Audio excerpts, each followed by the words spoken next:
As I drove home from work in the middle of the night, a crying woman covered in blood came running out of the forest. I saw her only milliseconds before she left the thick grove of trees on my right. Her eyes were wide and uncomprehending, her mouth open in a perpetual shriek, her clothes torn to rags. But otherwise, she was beautiful and young. I only saw the merest glimpse of a slender white leg before I instinctively turned the steering wheel all the way to the left, trying not to hit her. At the speed I was going, and with the constant rain falling down from the sky, I quickly lost control of the car. I missed her by mere inches as I swerved into the oncoming lane where, thankfully, no cars were coming. In slow motion, I saw the road pass by and then start to rise up to meet me as the car began to flip.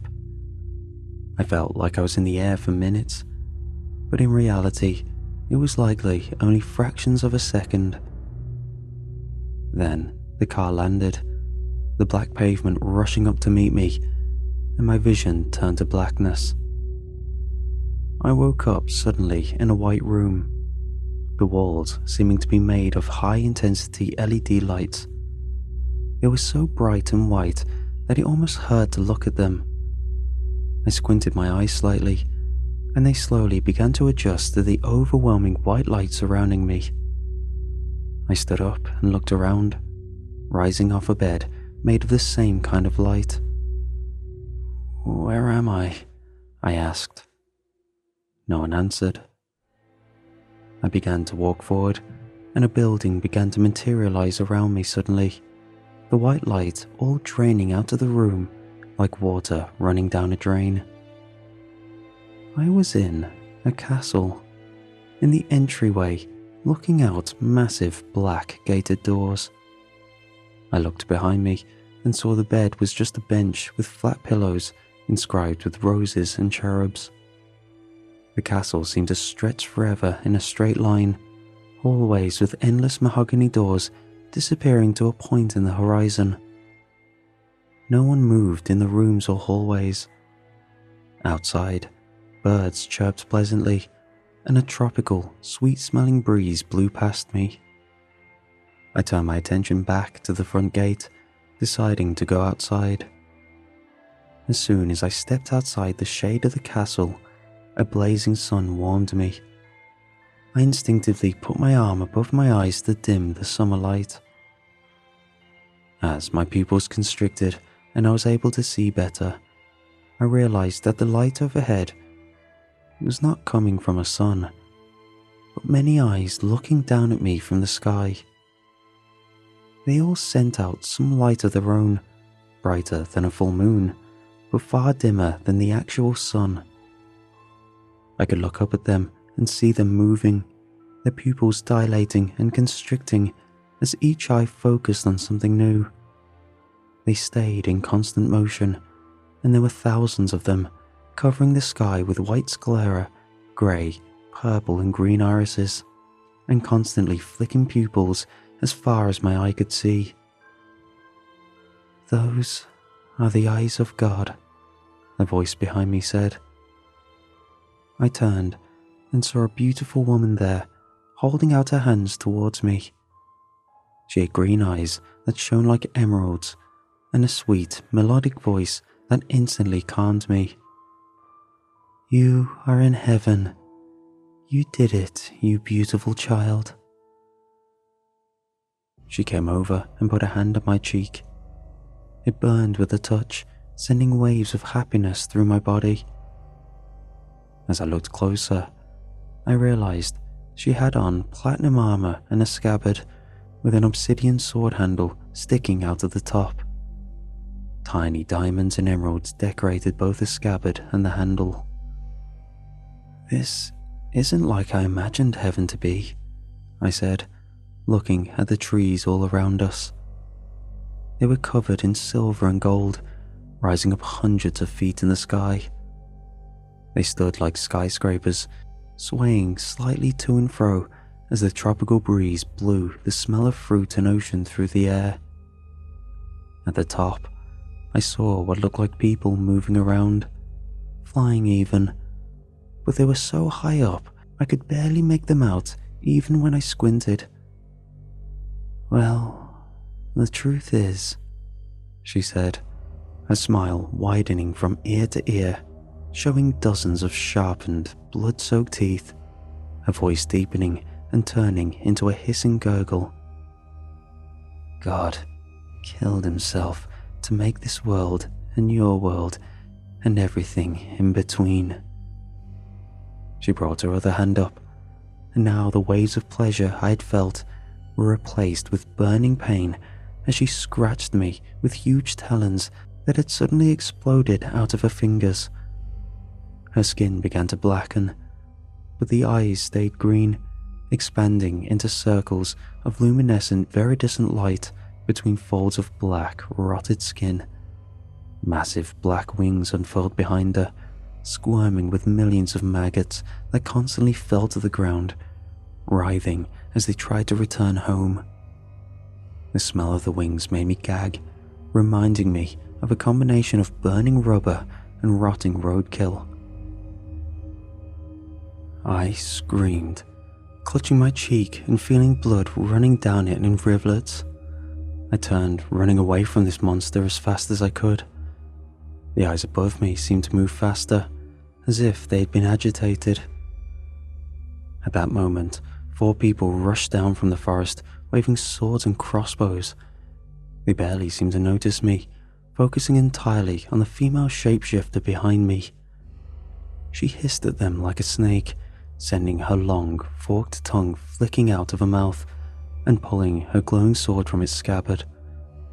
With a battle cry that made my ears ring, she rushed forward, slicing off the head of the man in front of me. I saw it fly across the air in slow motion, the man's body falling to its knees. He still had a look of surprise in his eyes when his head landed a few feet to the left of his body on the tropical white sands of the ground. The others wasted no time, using the distraction with a front sword-wielding man to attack her ferociously. One shot her in the neck with a crossbow, the bolt piercing through and reminding me ludicrously of the bolts on the neck of Frankenstein's monster. She screamed with rage and pain as another rushed her from the left, swinging a massive broadsword at her jaw. Time seemed to slow down as their sword connected, cutting through the skin of the monster easily. As it penetrated deeper, sickly green light began to shoot out of the wound, and by the time he had fully decapitated her, the light was so blinding I could no longer look.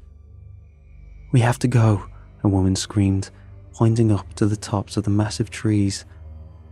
Looking up, I saw dozens of flying specks, looking like an agitated hornet's nest as they regrouped and began to approach.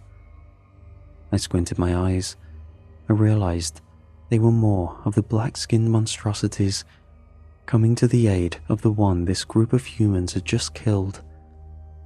I doubted whether they would be able to help her, as one glance at her body showed me her head hung on only by the spine and the associated ligaments and flesh in the back of the neck. She didn't move anymore, and the sickening green light had all evaporated. The maggots still swarmed, however, and voraciously began to move from the wings to the rest of the body. The woman grabbed my arm, forcing me to run into the forest with her. The rest of the group was ahead of us. I heard the shrill battle cry of the flying monsters landing behind us, but the woods were growing thicker, and the constant sharp turns of the leading members of our group would make it harder to find us. After a couple of minutes of running, the shrieking and screaming falling further and further behind us, the man in front stopped suddenly. He opened up a camouflaged tunnel, pushing aside some of the silver leaves that covered the top of it. The rest of the group jumped down, then the man gestured for me to jump down. The fall was only a few feet, and I realized there were torches burning in a cramped tunnel. I walked forward, hearing the man close the door and land just behind me, pushing me forward. We quickly came to a round room with a massive long table down the middle of it. Dozens of swords, crossbows, daggers and tridents covered it. All seemed to glow with their own soft silver light. At the nearest end, the table was cleared and chairs were set up around a steaming pot. A chubby man ladled out bowls of delicious smelling stew, smelling of mint, rosemary, potatoes and beef. He motioned for us to come sit down and eat. I hadn't realized it until then, but I was absolutely ravenous. They introduced themselves and we sat down to eat. They poured delicious smelling wines from crystal pitchers and I ate the beef stew and drank red wine as they told me everything. "This is heaven," the chubby man said, sitting down on the bench across from me and pouring himself a glass of the wine. "Or at least, it used to be. This isn't heaven like most people think of it anymore. Remember, I don't know all of this absolutely, but I've heard most of it from the angels and the others who have been here a long time, so at least most of it is true." "You mean that shape-shifting monster?" I began. He nodded. "Those are the angels. They have become rabid and evil over the last few billion years, but I'm getting ahead of myself.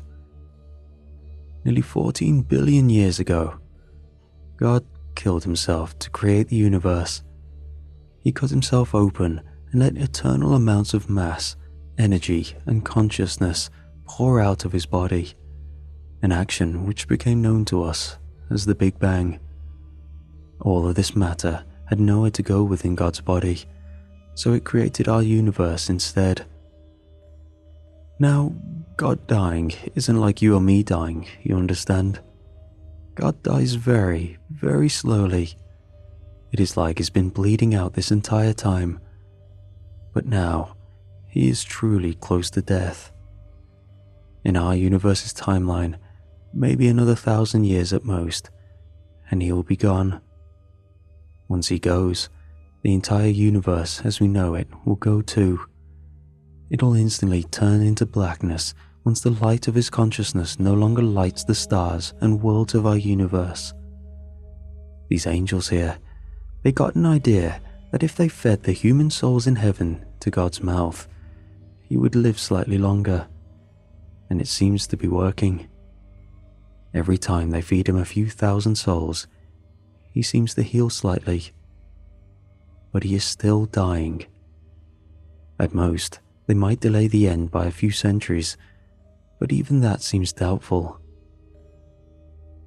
The man shook his face, his jowls shaking slightly. "You can't really die in heaven. Even if you get your head cut off, it'll grow back after a couple hours. But if they feed you to God's mouth, then you do, in essence, die. Your consciousness is digested by God, and it is fed throughout his body, dissipating into the eternity within him." "So, where is God's mouth?" I asked. And all the people in the room looked at each other, a sour expression on their faces. "It is at the end of heaven," the chubby man said, his eyes downcast. "It is a horrible thing to behold. Trillions of gnashing teeth, endless insects infesting it and screaming in unison. Since his body began to fall apart, the insects of heaven have really begun to consume his flesh. I think it is driving God insane. A lot of the terrible things in our world might be arising from his insanity and dying. The wars, the mass killings. But that is just speculation. I don't know that for sure." At that moment, I heard a loud crash outside. Shouts and running from above us made everyone deathly silent. Then the hidden trapdoor leading down here was flung open, and angels began pouring down the opening, carrying glowing swords and crossbows. They instantly attacked, dozens more coming from behind them. They slashed at the chef. He absurdly raised his wine glass in front of him as if that would stop the sword flying down towards his skull. But instead, it cleaved his face in two and he fell backwards. Within seconds, everyone except me was moaning, dead or dying on the ground. I instinctively picked up my wooden bowl, spilling stew all over myself on the floor. The angels began to pull the hacked up bodies of the others they had murdered out, then approached me, their dead, black eyes staring daggers at me as I backed against the dirt wall on the hidden shelter. Just as they had surrounded me, and one was raising his sword to cut me open, I began hearing sounds that didn't fit. "Clear! Again! He's waking up!" As the sword came down to my face, I suddenly opened my eyes. My other eyes, feeling the cold, damp pavement beneath my body. I looked around and saw myself surrounded by paramedics, a lifestar helicopter loudly descending 100 feet further down the road. I saw the woman who'd run out in front of my car in the back of an ambulance. I looked down and saw the wooden bowl in my hand still, cleaved in two by a sword, remnants of herbs and sauce still clinging to the inside of it. Then I closed my eyes and fell back asleep. The doctors at the hospital told me I had been clinically dead for 5 minutes. Apparently, the woman I'd almost hit was the latest victim of a serial killer. She had escaped from him and ran blindly into the road out of mortal terror. I didn't blame her in the least, and was simply glad I hadn't hit her. I still have the wooden bowl I brought back with me, and the slices on my cheek from that thing I encountered. Once I get out of here, I want to send the remnants of the bowl to a scientific institute to see what it is truly made out of. I have a feeling it is not a kind of wood anyone on earth has ever seen before. The vision of heaven I had received was the most disturbing thing of the entire experience. It truly changed my life, and not for the better. I wasn't afraid of dying before, but I certainly am now.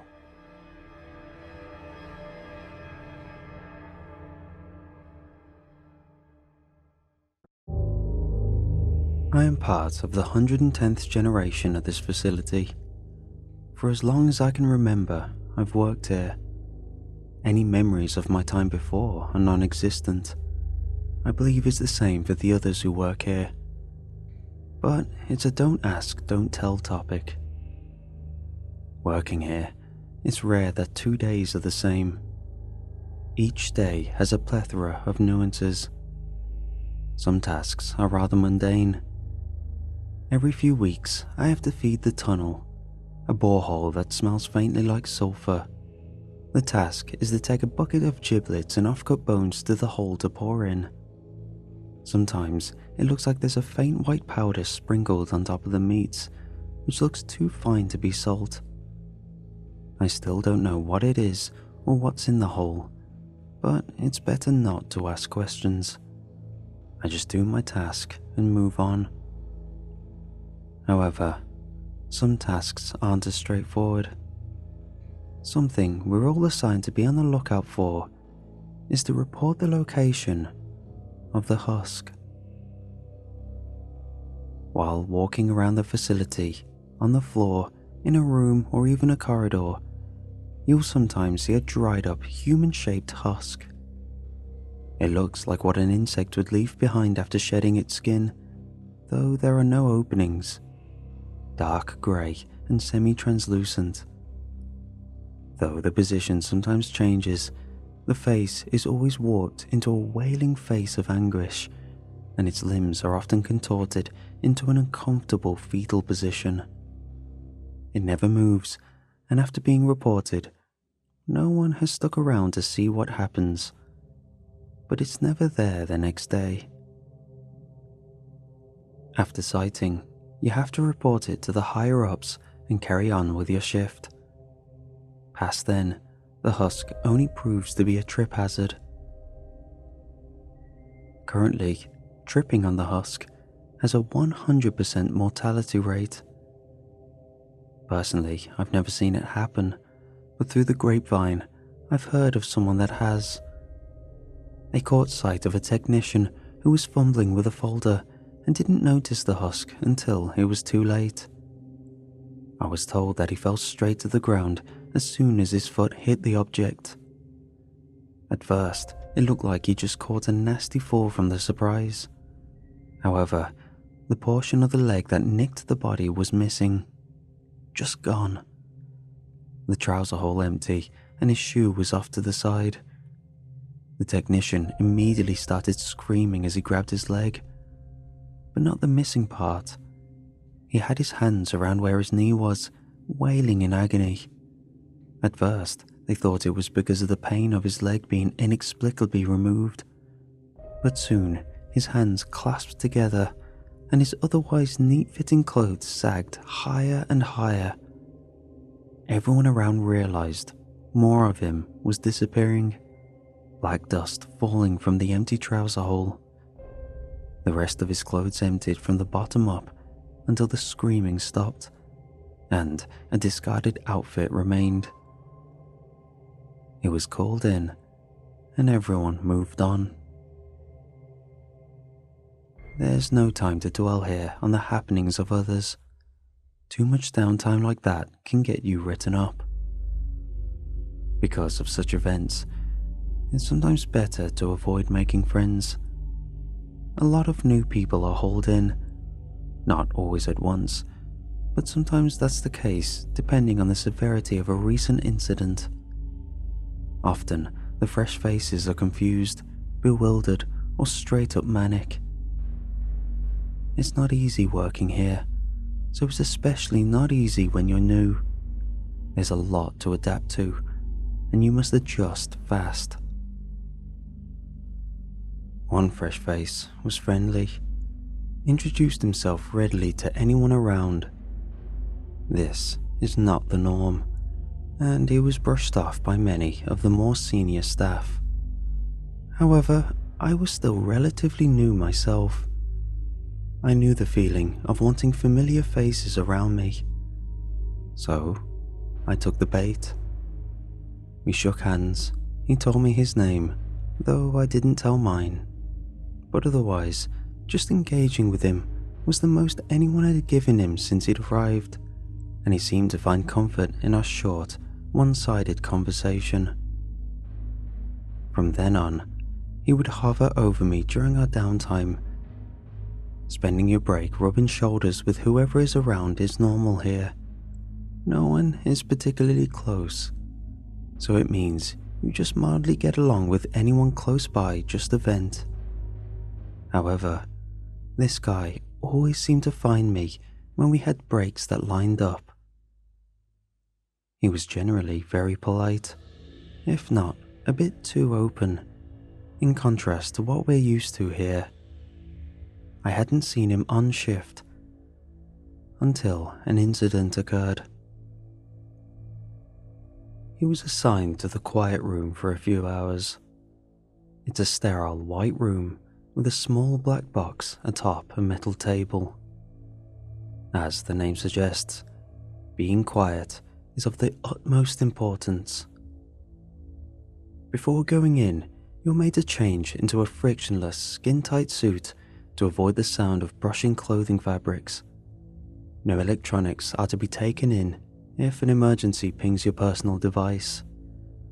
Fortunately, you're notified of outside emergencies via a light that will flash red if an evacuation is needed.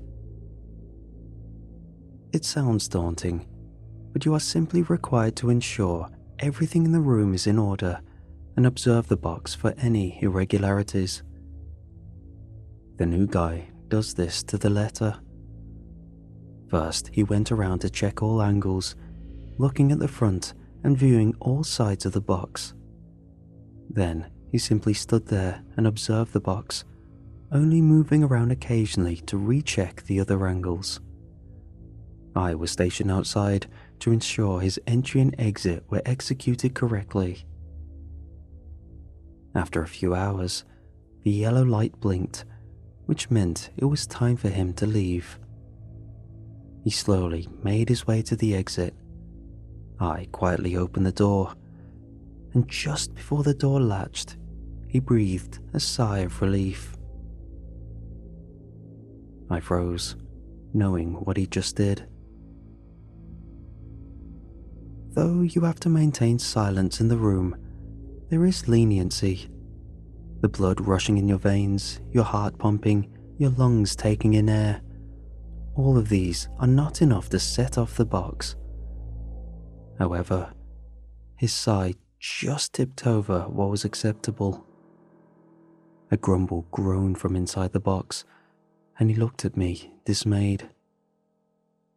He opened his mouth, but before he could exclaim anything, I clamped my hand over it and pulled him down as quietly as I could. There we just lay, as we heard movement from inside. A stretching and twisting could be heard, the clatter of the box hitting the ground. Then suddenly, a black tendril poked its way through the door. I could tell he wanted to scream, but I wasn't letting him so much as breathe, even if it meant he'd suffocate. The tendril just hung there, tilting around, not looking, but listening. After a tense amount of time, it slowly retreated. I gently got back up, holding a finger over my lips to make sure he knew to stay quiet. He quietly peeled open the door. I went in softly, slowly picked up the now benign box and gently placed it on the table. I slipped back out and gently closed the door. After that, I let out my own sigh, knowing it was safe to do so, and he followed suit. Once we were a safe enough distance away, he thanked me profusely. After some hollow assurance, I let him on his way. The day after, he excitedly found me. Apparently, the higher-ups learned of what happened and decided to give him a promotion. I smiled as best I could and congratulated him. I've seen promotions given a number of times, and anyone who's been around long enough knows it's not good. You get assigned to another area, one which we have never been to and are never seen again. No one knows what happens to repurposed staff. Still, we collectively agree it can't be good, as only the incompetent seem to get these promotions. I never saw him again, and he'll never know it was me who told the higher-ups what happened. I feel bad for doing so, but not reporting something like that is also grounds for promotion, and they always find out. I've heard of people lying, trying to throw another under the bus, but it never works. They always know. This is one of many reasons to keep a distance from others. But there is someone everyone is friendly to though. Greg the Mystic. If you're in the social quarters, you'll often see a homeless-looking man wearing a wizard's robe made from old bed sheets. People often cheer and smile at him because he's one of the few good oddities in the facility. He's so unthreatening that he's one of the only oddities that isn't confined, which is good because he never took to confinement well. It's often good to keep conversations short with Greg though. A greeting, a how do you do, and a goodbye. However, the temptation to talk longer is always present. That's because if you talk with Greg long enough, he'll offer to read your future. You can even ask him if he doesn't offer to, though there are rules to what you can and cannot ask. The rule of thumb is to ask inane questions. you don't want to know something you're not supposed to. The one thing guaranteed when he reads your future is that Greg is always wrong. I asked him what was for lunch, and he told me pizza. I went to the canteen, and what do you know? Tacos. At first, it seems like a laughable idea to call yourself a mystic, confidently make readings, yet always be wrong. But when I say he's always wrong, I mean he's wrong 100% of the time. One experiment was run in which they had him guess the outcome of a coin flip for as long as they could hold his attention. The sweet guy stayed engaged for hours playing, and they managed to get over 1,000 flips. Every guess was wrong. Every single one. To the degree that it pretty much confirmed it's not just a statistical anomaly. Something else is at play here. However, coin flips are harmless. You can't extrapolate relevant information from a coin flip. However, extracting useful information is possible by learning what won't happen. Will the surgery to implement a cybernetic enhanced limb go successfully? Greg said it'll go smoothly, and the patient would be overjoyed at having full control over their new device. The surgery was cancelled, and the project was shelved until the science could be refined. Obviously, this isn't foolproof.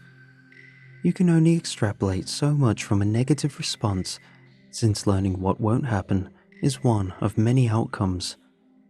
But he's proven a great asset to the company and a fun addition to worker morale. Greg's status is ongoing, with subtle tests still being administered in passing. The position you fill here isn't a set schedule. A lot of the time, they keep you working certain hours to maintain a sense of normalcy, but sometimes you're given a shift on an alternate time frame. Usually, I'm a day shift worker, but some nights, I'm given duties in the observatory. The floor I'm made to work on must be close to the surface because it revolves around a high-powered telescope. From this, I'm able to gather that I live and work far below ground, though the specifics are beyond me. This telescope automatically calibrates to a certain spot in the sky and observes only one object: a planet. Most people have a basic understanding of the planets on our solar system. However, this one never came up in school. From context, I've picked up that it can only be observed when viewed through some alternative wavelength, whether it's infrared, ultraviolet, or something entirely new. My job isn't to know the details, so I'll probably never learn them. But when I'm working here, I'm to assist a technician in the lab to observe this planet. It seems benign. One would think it is void of life, but that doesn't guarantee our safety. One theory posits that life on the planet lives below the surface, so constant observation is mandated in case any signs of servicing are spotted. However, it's hard with the current technology of the lab. I imagine a more powerful version of the telescope is being worked on. Another theory I heard is that the life forms can't be seen by whatever wavelength we've dialed to. Sure, we can see the planet, but there are planets you can observe with your bare eye. So it wouldn't be wild to think that we need to refine whatever wavelength is being used to intensify the readings of the planet. I'm sure they're working on this too. For now, things seem benign, but I still get an itch in my neck just thinking about if something there is observing us the same way we watch them. Maybe they're having the same troubles as us. I'm hoping that if there is civilization there, that they're friendly. because if not, whatever we're working on would be closer to an arms race than a rush for discovery. Working in the observatory is one of the few floors where I go up, but most of my shifts involve going down, sometimes far down. And there's a shift I often get that I dread. Clean up on floor B66. This floor was home to an experiment gone awry. Whatever had gotten out is hidden away in a deep crevice and hasn't been found since. What's worse is that it seems to be able to replicate itself. So the job is to go around and exterminate anything that moves. They look like round balls of fur. The biggest are about the size of a volleyball. On their own, they aren't too dangerous. Under the fur, they have a leech-like mouth with barbed teeth that latch quickly through skin. You're given a level of protective plating that covers a lot of your body, but there are gaps in the armor, and they can easily hit if you're not fast enough. How they get you are the thin tubes in their teeth that rapidly suck out liquids. So if you're hit, you have to rip them off fast, but the barbs latch on deep, and you'll be bleeding a lot, which will only bring more. One of them isn't an issue.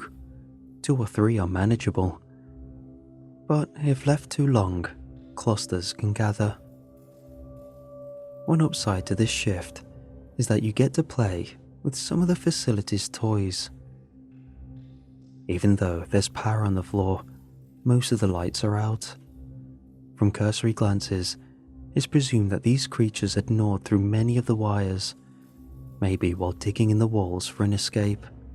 So, we're given a light. It's called the Firefly, a frosted glass ball with a circle divot at the bottom. I can only presume something in the divot is what makes it float, because this companion drone will silently follow you wherever you go. The Firefly emits a light all around in a harsh yellow glow, enough to illuminate most of a corridor you're in, or even an entire room. These Fireflies have been around since the 85th generation and haven't been updated since. It's that tried and true. The same can't be said about the weapon. In the past, you were armed with a few firearms. Percussive hits worked well to initially stun, then finish off those little furballs. But accuracy plays a significant part in your survival. With how small and fast they are, it's not hard to imagine why the task's survival rate would be rocky. So the technicians have been hard at work, and for around the 108th generation, a medium-ranged arc thrower was introduced. It whirs up and quickly shoots a jolt of electricity towards the direction you're facing.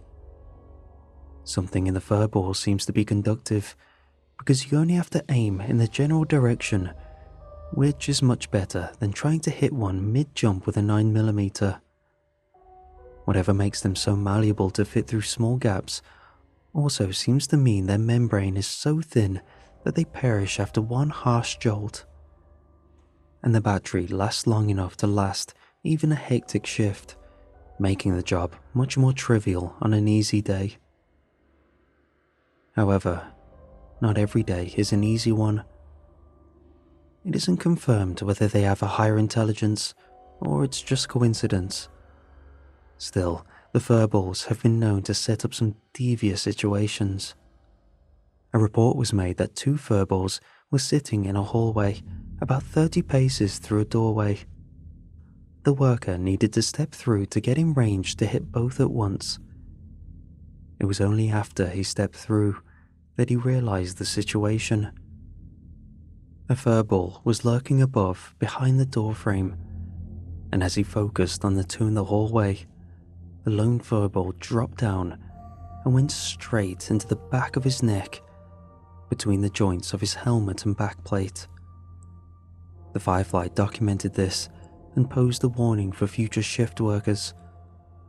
The person who took the next shift had a nightmare cleaning this up, because they had a lot to feed on, and he reported that there was an entire wall covered with these things. To survive a shift is what's expected. Any less, and more often than not, you don't make it out, or you get promoted. Something I found is that there doesn't seem to be a ladder to climb within the company. I think it has something to do with my position. I'm not in some lab discovering world-bending technologies. I work the floor and maintain the status quo. But I did once get the attention of the higher-ups. It didn't happen on a shift, but rather between them. I was traveling through one of the floors to transfer between two elevators, and on my usual route, I noticed a stain in a lesser-used hallway. It was a brownish splash, and my first thought was that a technician had spilled their coffee. I figured it would be cleaned and went on to my shift. When I passed by again, it was still there. Not only that, but it was bigger and darker, now almost a strong shade of black. I reported it and moved on. I was assigned the same task later in the week and had to pass through that same section. Expecting the mess to be cleaned up, I was surprised when the hallways were cordoned off and I was escorted around, taking much longer to start my shift. It only got worse from then on.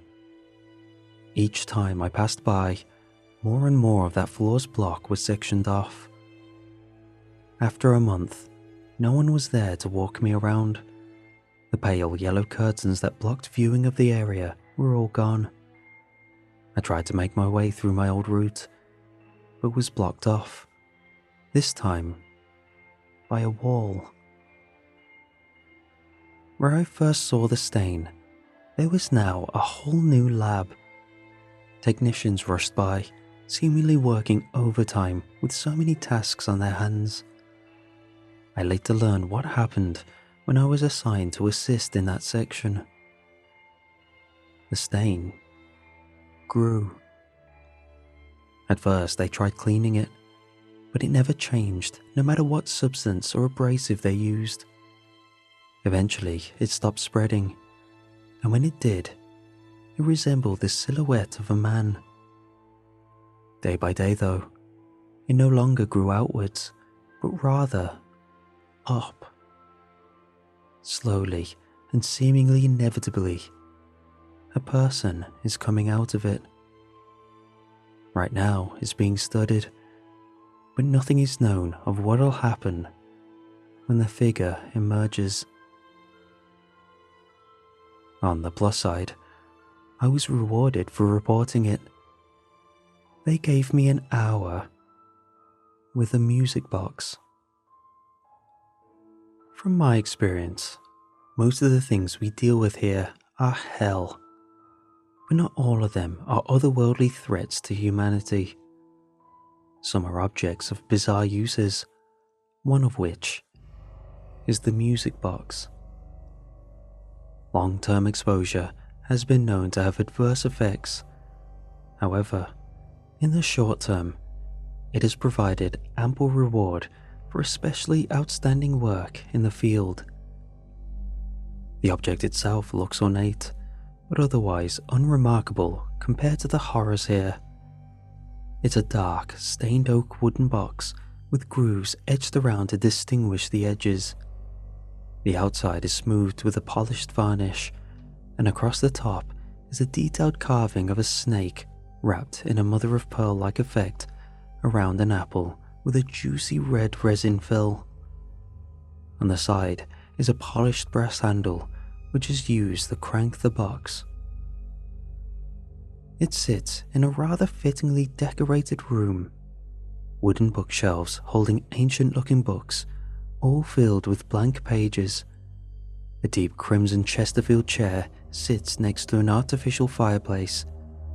A wooden globe rests nearby, along with an empty decanter and decorated crystal whiskey glasses. To sit there alone could be rewarding enough for some. However, it's once you start the music box that the magic happens. I was given 3 cranks for my efforts. There is no countermeasure for if you sneak extra cranks in. However, I can only imagine the hell you'd wrought if you overplayed your hand. After all, this is a privilege you don't want to be revoked. It'll be hard to fully convey why the music box is so great, because after 3 generous cranks, I sat back in the comfort of the single chair and blacked out. When I awoke, my eyes were watery from fresh tears, a bit of crust on the sides of my eyes. There was a taste of nostalgia lingering in the air. A feeling of overwhelming splendor carried through me for the rest of the week. No one knows what happens when you listen to the music box. The few of us who have used it were alone, as mandated by the instructions. We do have our theories though. One person thought it transcended you to some astral realm, a brief reprieve from the hell we work in, but only spiritually, because we can't imagine the higher-ups ever letting us physically leave this place. Another person thought it simply evoked every positive emotion you can feel, so much so that you black out, yet keep the dopamine and serotonin from the experience for the next few days. I have my own theory. I wonder if it evokes your memories from before coming here.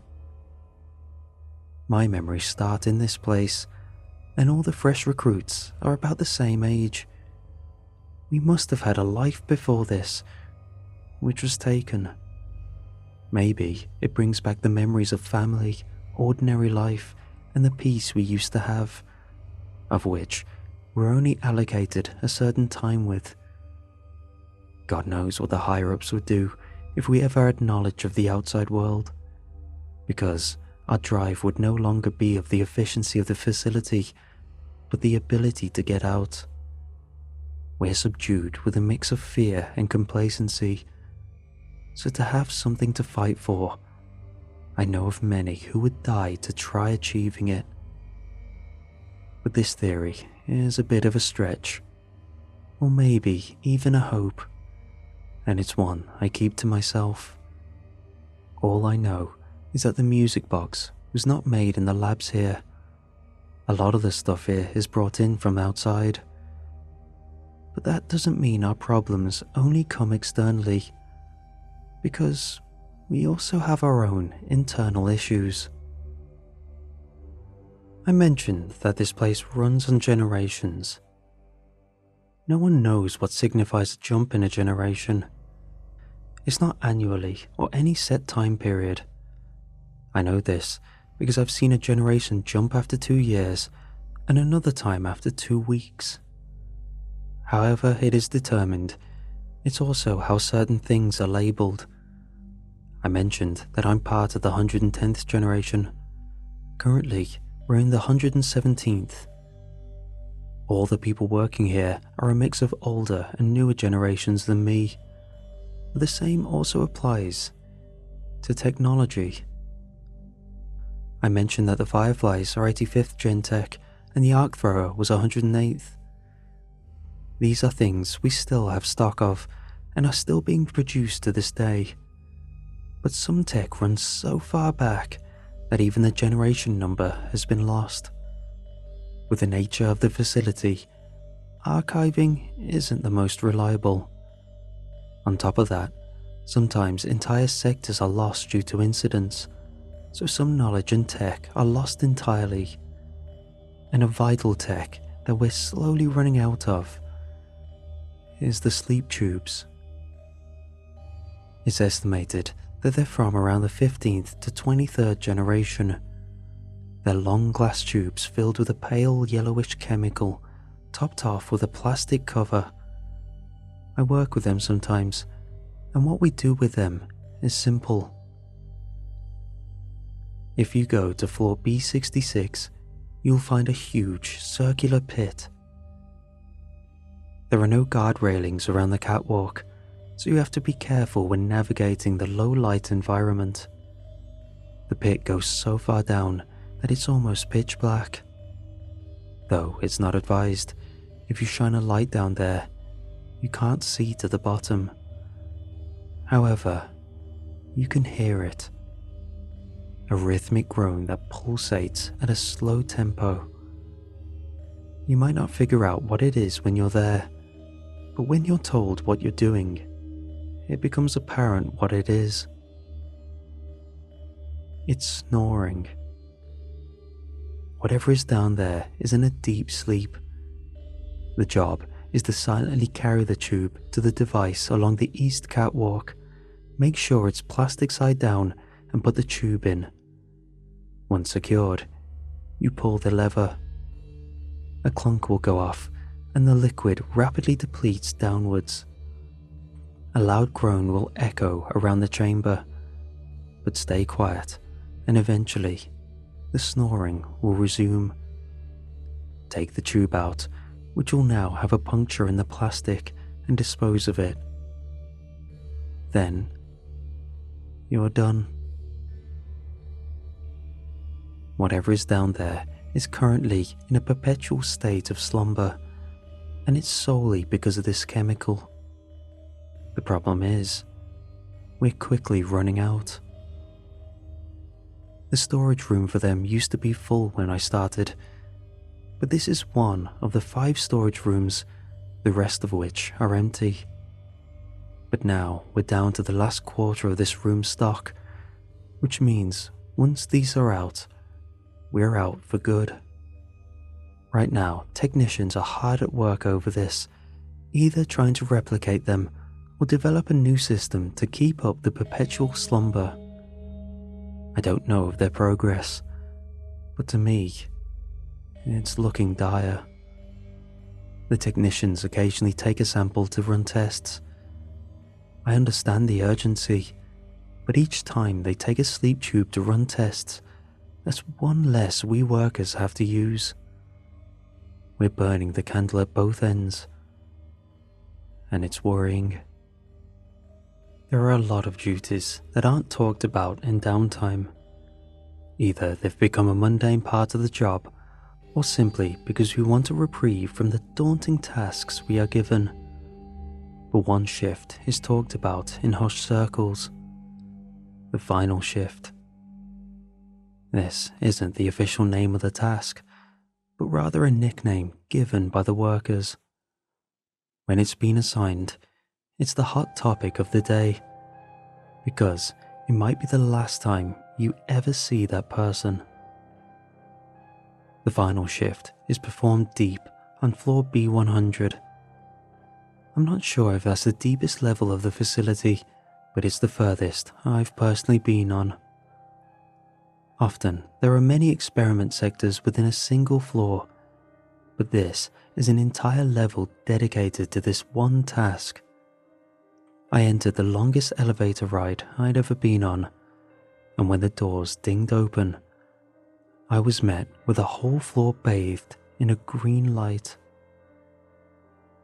The instructions are clear and important. Familiarize yourself for a few minutes. Once the lights turn red, it begins. The floor was like any other. Sterile cold hallways, viewing windows into small labs, and various storage units. However, each one I opened was empty. Barely any marring on the edges.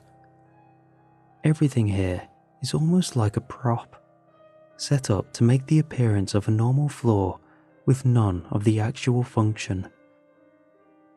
I found a few rooms with human-sized storage units and a few torn open ducts that I could fit into, and mapped out a clear path through the hallways, making mental notes of any dead ends. When the light turned red, I didn't get as much as I'd have liked done. And immediately, there was a noise. Something stalked around a few turns. I was no longer alone.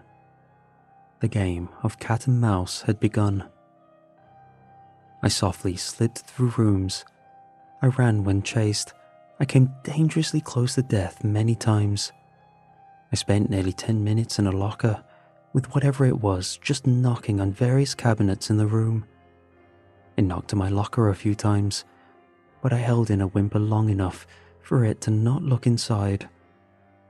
I was chased through several hallways, and while looking behind, I tripped. I saw the culprit, a discarded leg of a previous worker on the final shift. I almost got a good look at the thing, large, humanoid in shape. Its silhouette turned the corner, and it never slowed. Whether it was for hunger or sport, it wanted to get to me as soon as possible. But as it skirted around the corner, the lights changed. I was bathed in a tinge of green, and the thing stopped, turned, and left. It was unceremonious. No final confrontation with the creature, no grand escape from death, not even a disgruntled gesture of defeat from the thing. It simply wandered away. There isn't much context to go off, but talking to the few other survivors of the final shift that I knew of, we have some ideas. Whatever it is that chases us lives exclusively on that floor, and it's given about an hour to play each week, sometimes more if it's getting restless. And when it plays for keeps. With my experience added to our collective information, it strictly sticks to the red light green light setup. But many aren't as lucky. We've lost a lot of people to the final shift, so being known as someone who's gotten through a shift is a badge of honor. It doesn't get you anything from the higher-ups. After all, to them, I'd simply just done my job. But it commands an aura of respect among the workers. It may seem like torture, but after an hour with that thing, I know for a fact none of us could last much longer than that. So in some twisted way, this system makes sense. This way, it's only dangerous for an hour. If that thing ever got restless and decided to play around the whole facility, all hell would break loose. Though I don't tell this to anyone.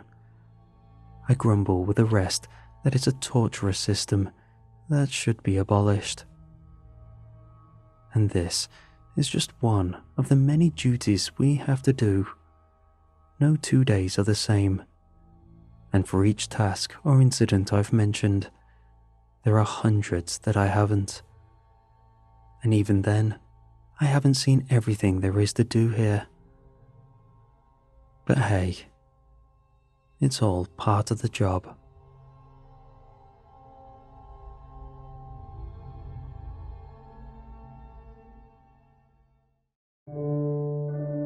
My son, Robbie, has been going through a rough patch. His girlfriend had left him, and his cat of 15 years had just died. He loved that cat as if it were his own child. It slept next to him every night, curled up in his arms like a teddy bear. I knew he was using opioids as well, and no matter how much we tried to help him, he simply couldn't stop. But a couple of weeks ago, things started getting better. Robbie looked a lot happier. He seemed to have hope again. I saw him smiling and laughing, and I figured he had gotten over the hump. "I see things clearly now," he said to me and his mother over breakfast one morning. I smiled. "That's good. Suffering makes you a stronger man," I said. "No great man has ever lived without great suffering to first harden him." He nodded. I went to bed early, confident that things were looking up. I was sleeping that night when I heard the gunshot. "No!" I heard my wife shriek in an agonized voice, the voice of a mother losing a child, her only child, The sound seemed to go on, and I think I still hear it sometimes when I close my eyes, but maybe it never really stopped. She screamed like a woman on fire. I sprinted towards the noise, my feet feeling as heavy as cinder blocks. "Alexis," I cried into the dark hallway. My heart felt like a cold chunk of ice in my chest. I ran blindly through the shadows, knocking a vase off a table as I passed. It exploded on the floor with a sound like bones shattering. "What's wrong?" My voice sounded like someone else's. Everything seemed slow and dreamlike. I wasn't sure whether this was really happening to me.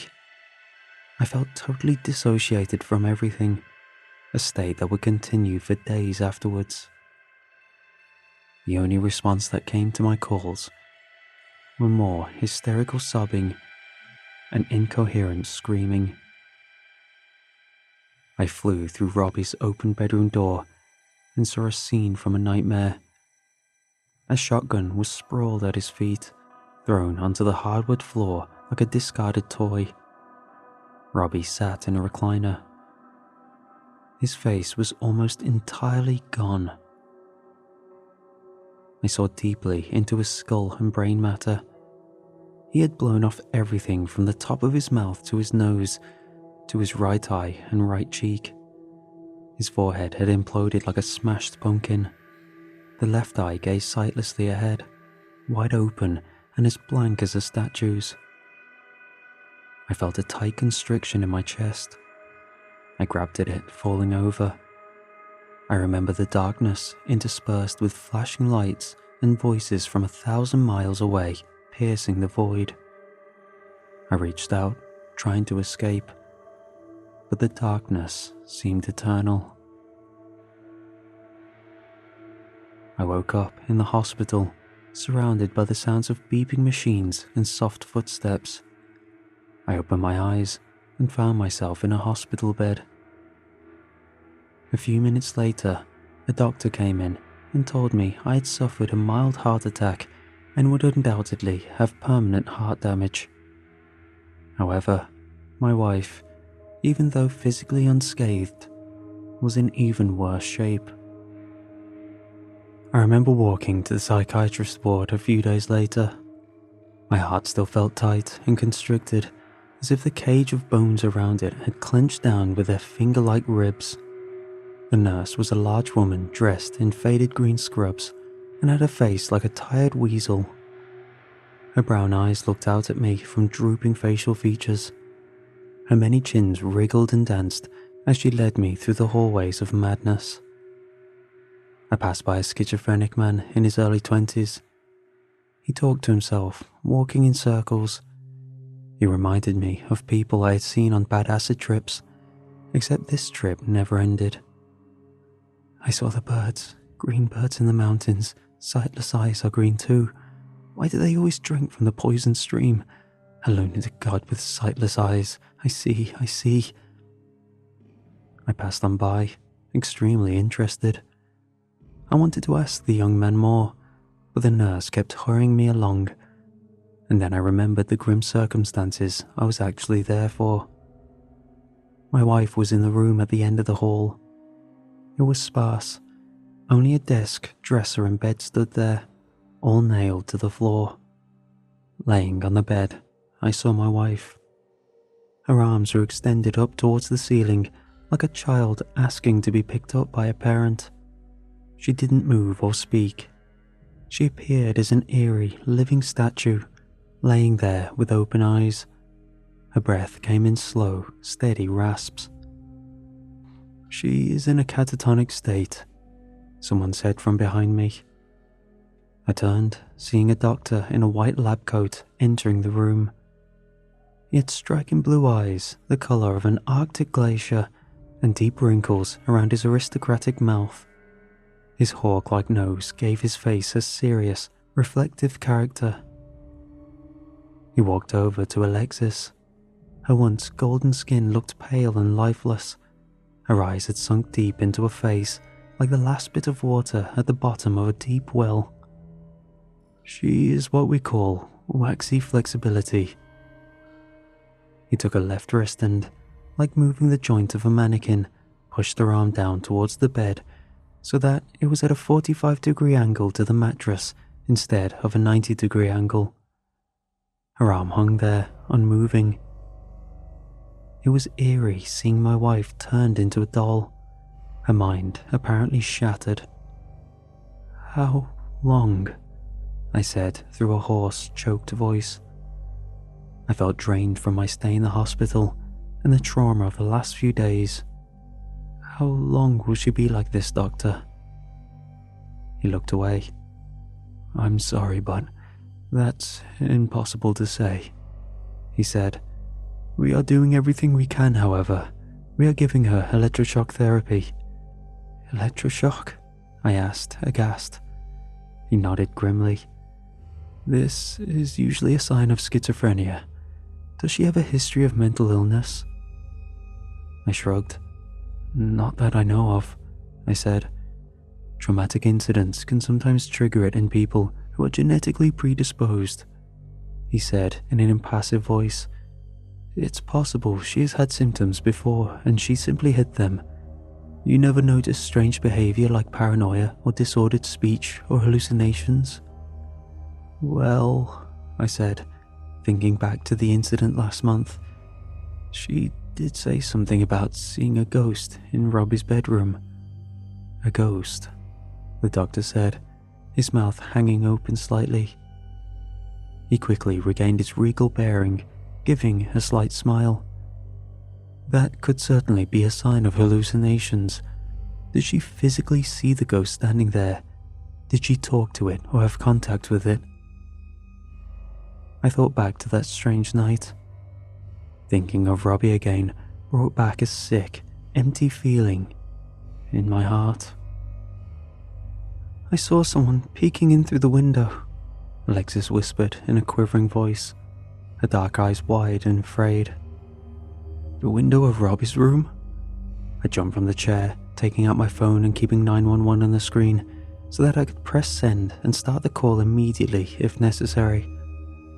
I ran into the master bedroom, pulling clothes up from my dresser to reveal the rifle hidden there underneath. It was a beautiful gun, a Springfield 2020 Redline. I always kept it loaded in case of an intruder. Taking it out, I flicked off the safety and, with my phone screen still turned on in my pocket, sprinted into Robbie's room. Robbie's room was on the 3rd floor, but I never second-guessed Alexis. She was brutally honest, almost to the point of absurdity. She wouldn't even use her sick time at work unless she was actually sick, because she felt bad about lying to her manager.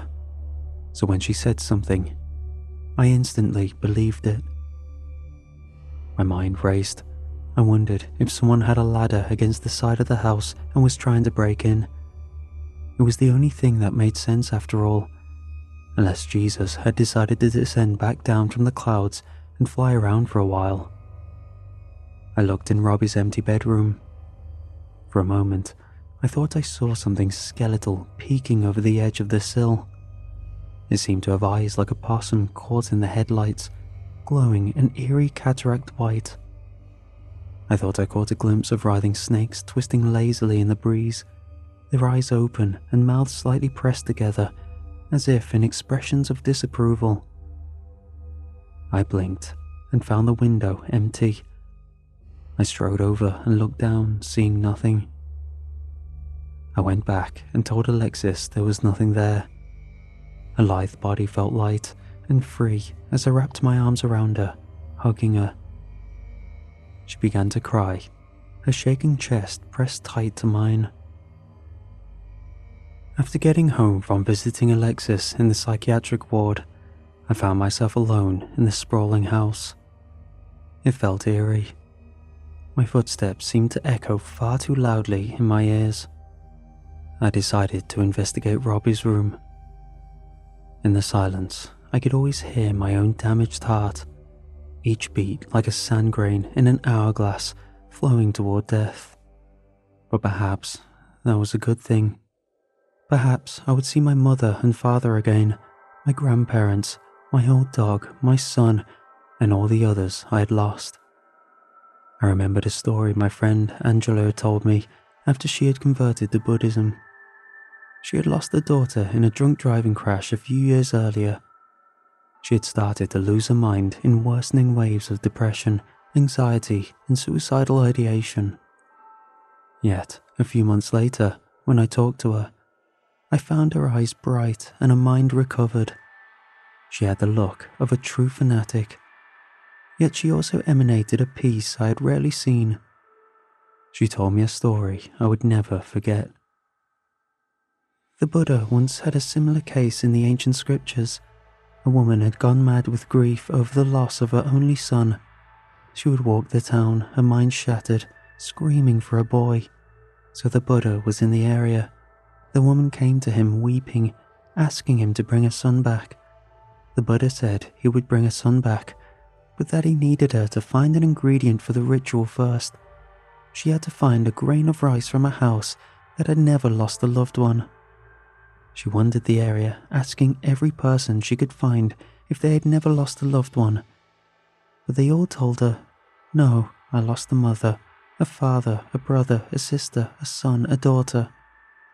The woman went back to Buddha and told him she could not find a single house where death and loss had not taken place. She began to realize that death and suffering was universal for all beings in every moment, and her mind began to clear.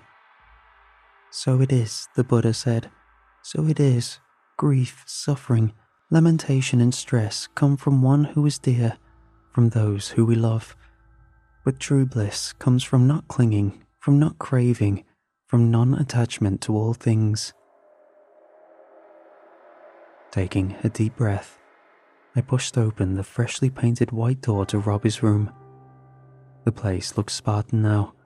The blood and gore had stained many of his possessions.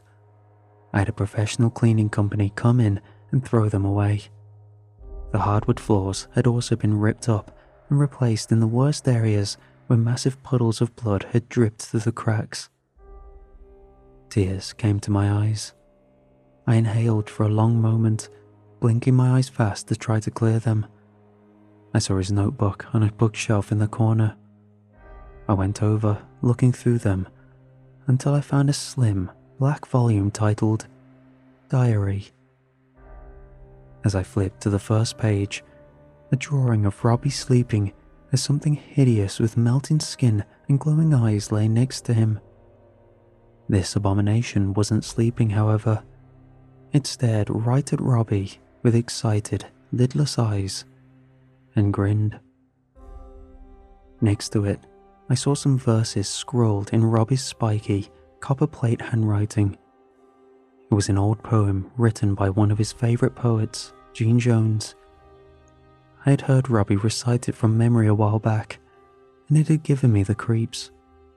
On top of the page stood the title in large, slashing letters. "The angel of death sleeps beside me." At night, her black hair, her dark eyes, stare at me like photographs I have hanging from the wall. She is a skull, grinning constantly at me. She is smiling, and her eyes flash every time she stares at me. I'm in love with her. I want to go where she goes, where normal women can never go. The place where we all meet in the end. The harvest ground, the wet, cold earth. There is tiredness to this land, and everything in me feels it. From the way I pour sugar in my coffee every morning to the time it takes for me to close my eyes and remember nothing. Everything is nothing to that smile you have, though. I want to go and find out where it comes from. Show me. I sat on the couch in the living room, looking at the empty ashtray sitting on the table. One doctor with a face like a shriveled grape had told me I needed to quit smoking. His ancient eyes looked like chips of flat sapphire as he reiterated over and over how lucky I was that my heart attack was mild and didn't require surgery. Instead, they had given me aspirin, nitroglycerine, morphine, and blood thinners. Though the damage to my heart was permanent, it was fairly minor, but he stated that if I kept smoking a couple packs a day and not exercising, It would very likely be serious or even fatal next time. I sighed, nervously taking some nicotine gum and chewing it as Robbie's journal lay on the coffee table in front of me. Its cover looked shiny and dangerous, like the black skin of some venomous centipede. Steeling myself, I opened it and continued reading.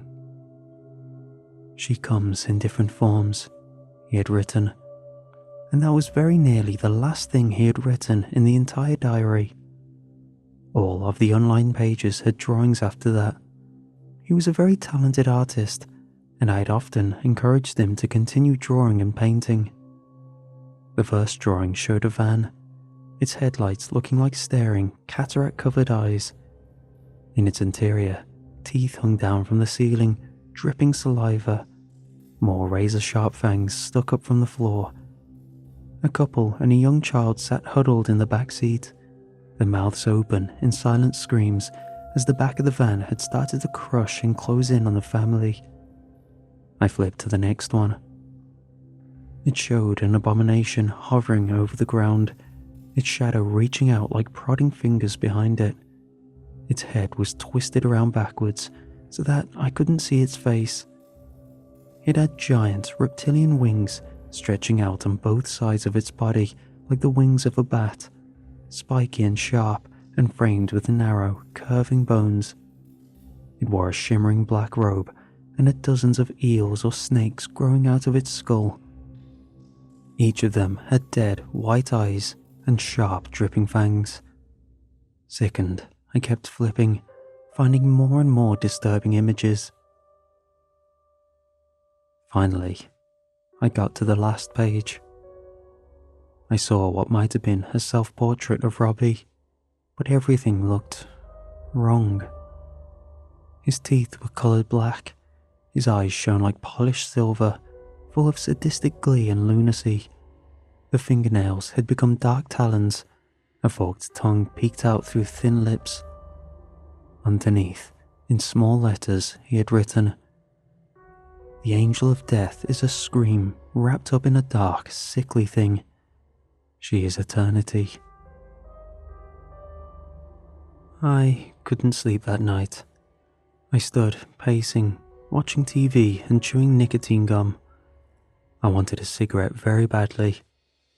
I kept thinking of my wife, wondering if she had woken up from a catatonic state yet.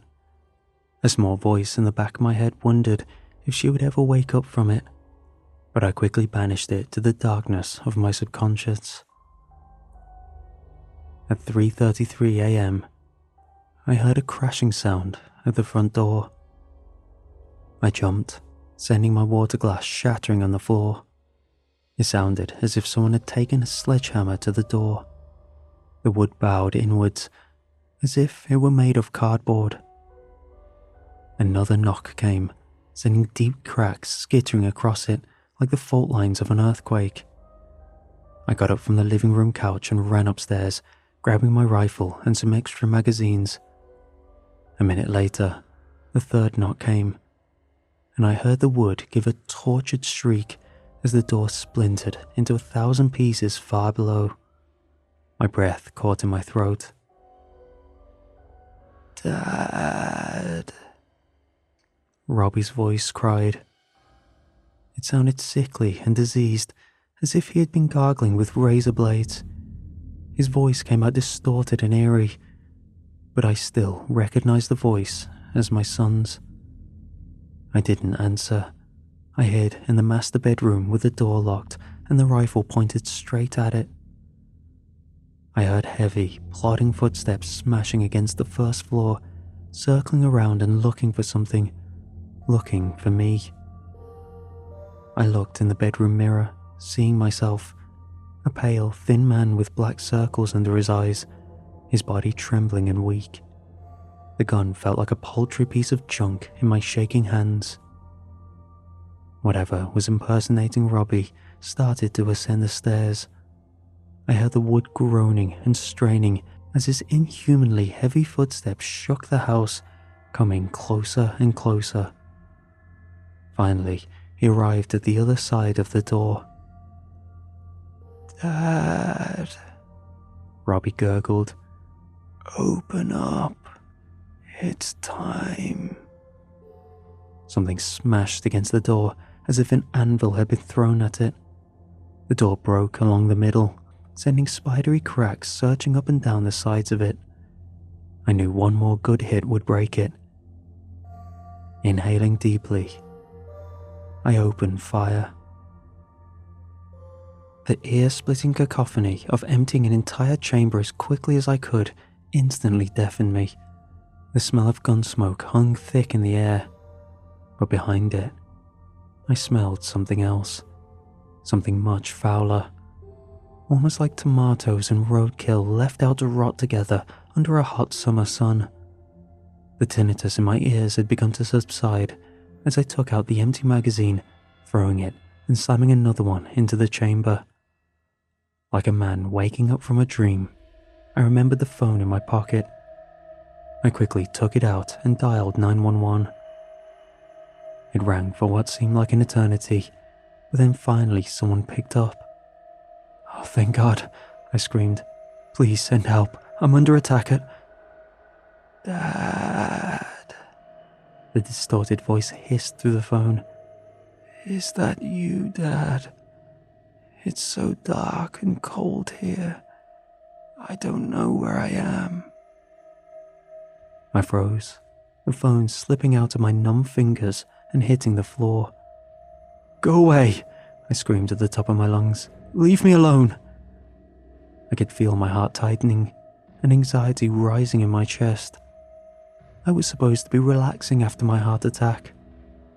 For a long moment, I wondered if this would cause another one that I would never wake up from. Without warning, the door shattered inwards, raining splinters of wood down on my head. Standing on the dark threshold, I saw my son. But his eyes were white and covered in pale cataracts. He grinned, showing a mouth full of black teeth. I saw a forked, blood-red tongue in that horrible face. He oozed over the threshold. I was too stunned to react for a long time. Abruptly, he ran at me, his mouth opening far too wide, as if the tendons and ligaments in his jaw had been sliced. The snake-like tongue flicked from his unhinged mouth. A hissing emanated from deep in his chest. The smell of rotting meat became overwhelming. I raised the gun, but he smashed into me at full speed. The rifle went sliding under the bed. Unbalanced, I fell on my back, my arms pinwheeling. Gnashing his obsidian teeth, he landed on top of me. He bit at the air like a rabid dog. I had my elbow against his neck, but his strength seemed overwhelming. He slowly lowered his gnashing, biting mouth towards my face. The smell from his breath nearly made me sick, a rank odor of sulfur and infected wounds and fetid swamps. I couldn't fight his strength as he came within inches of my face. I tried to pull away, wrenching my neck to the side. In a blur, he snapped down, and his jaw slammed together with a sound like a pistol going off. I felt cold, searing pain where my right ear used to be. Warm blood gushed out of the wound. With a spike of adrenaline, I reached into my pocket with my left hand and grabbed my house key, screaming an insane battle cry. I brought it up to the thing's white, blind eye. The eye exploded. Something cold and squirming with maggots ran over my fingers. The creature pulled back suddenly, and I used the movement to my advantage, pushing at it with all of my strength. He fell off me, and I jumped up, my adrenaline spiking. Blood continued to soak my shirt as I ran out of the house. I got in my car and drove away as fast as I could, constantly checking the rearview mirror. I decided to drive as far as I could and never come back. But I doubted whether it would keep the abomination from returning.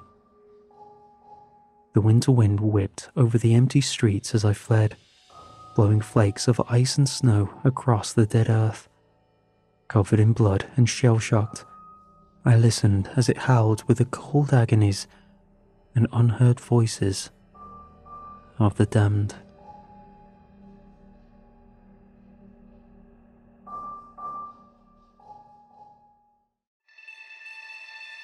Getting one of those doorbell cameras was one of the best investments I made since moving into my new house.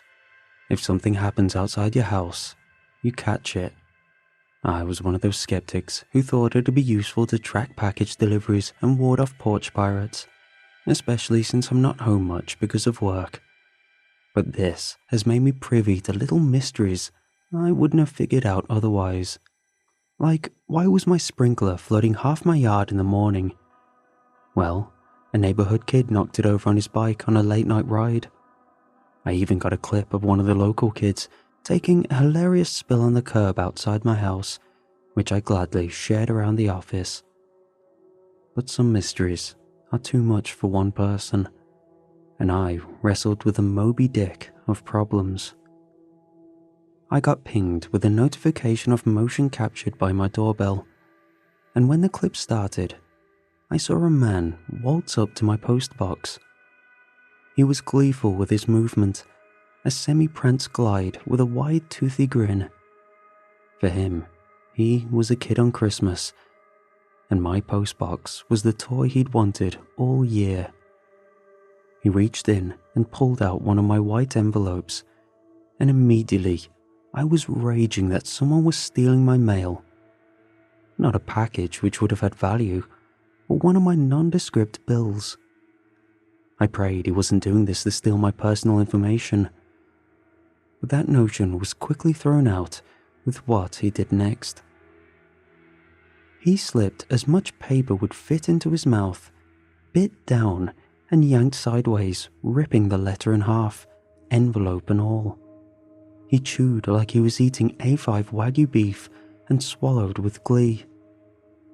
Then he glided away with a jovial step, eating the rest.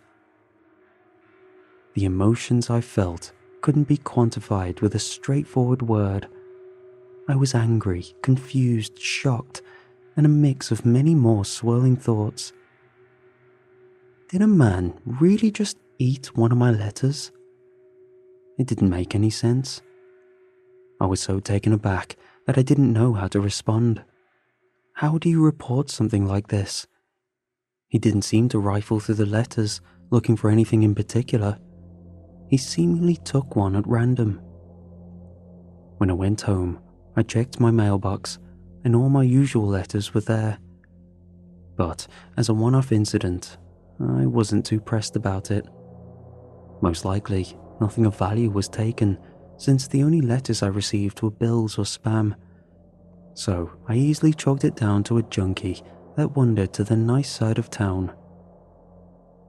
Sadly, no matter how much I believed it was a one-off incident, it didn't make it a reality. Because it happened again. I was at work, typing away, when my phone pinged. We're allowed to check our phones while on the clock, in case it's about work. But when I saw the doorbell motion notification, I figured it wouldn't hurt to check. When I pulled up the clip, I was dismayed when I saw him again. He glided with more glee this time, down the street towards my house before stopping at my mailbox. He reached in and grabbed a couple of letters this time. He cartoonishly licked his chops like a Looney Tunes character about to eat a freshly made pie. He ate each letter differently, like a kid playing with his food. He slotted the first letter in his mouth, but he didn't rip it this time, just chewed for a while, then sucked in the rest. He nibbled bits of the second letter like a hamster before getting impatient and shoveling the rest. The third was almost like a magic trick. He tilted his head back and with a smile slotted it down slowly like a sword swallower putting on a show, and swallowed it whole. Then, with a satisfied smile, pranced off down the street. I was livid. It wasn't a big enough emergency to leave work early. I'm sure my company would choose profits over me heroically saving my junk mail, but I was seething while on shift, thinking a million miles per hour, scheming ways to stop this nonsense. When I finally got home, I tried to settle down. However, after the anger subsided, I started feeling uncomfortable.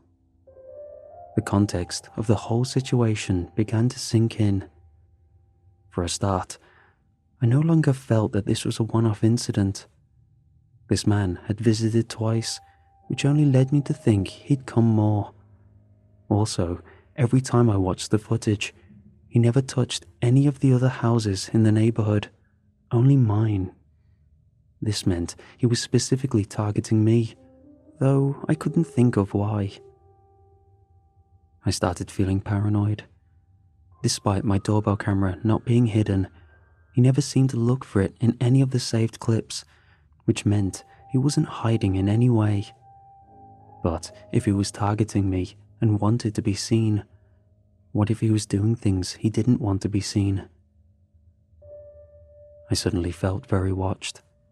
Invasive thoughts of him peering through my windows flashed in my head each time I passed by one. Naturally, I closed every curtain in the house and triple-checked that all my doors were locked. But I never truly felt safe for the whole night. A few days after, I'd finished adding a few new deadbolts on my door. I even added some on the interior doors in case I needed more layers of security. My mind was rampant with scenarios of being closed in on by whatever it was that was eating my damn mail. My heart would drop whenever I got a notification about motion from my doorbell. Though it had pained me to click the pop-up, I always felt an urgency that made me need to know what was seen. Each time, it'd be someone passing by or the package deliveries for the deadbolts and various tools I needed.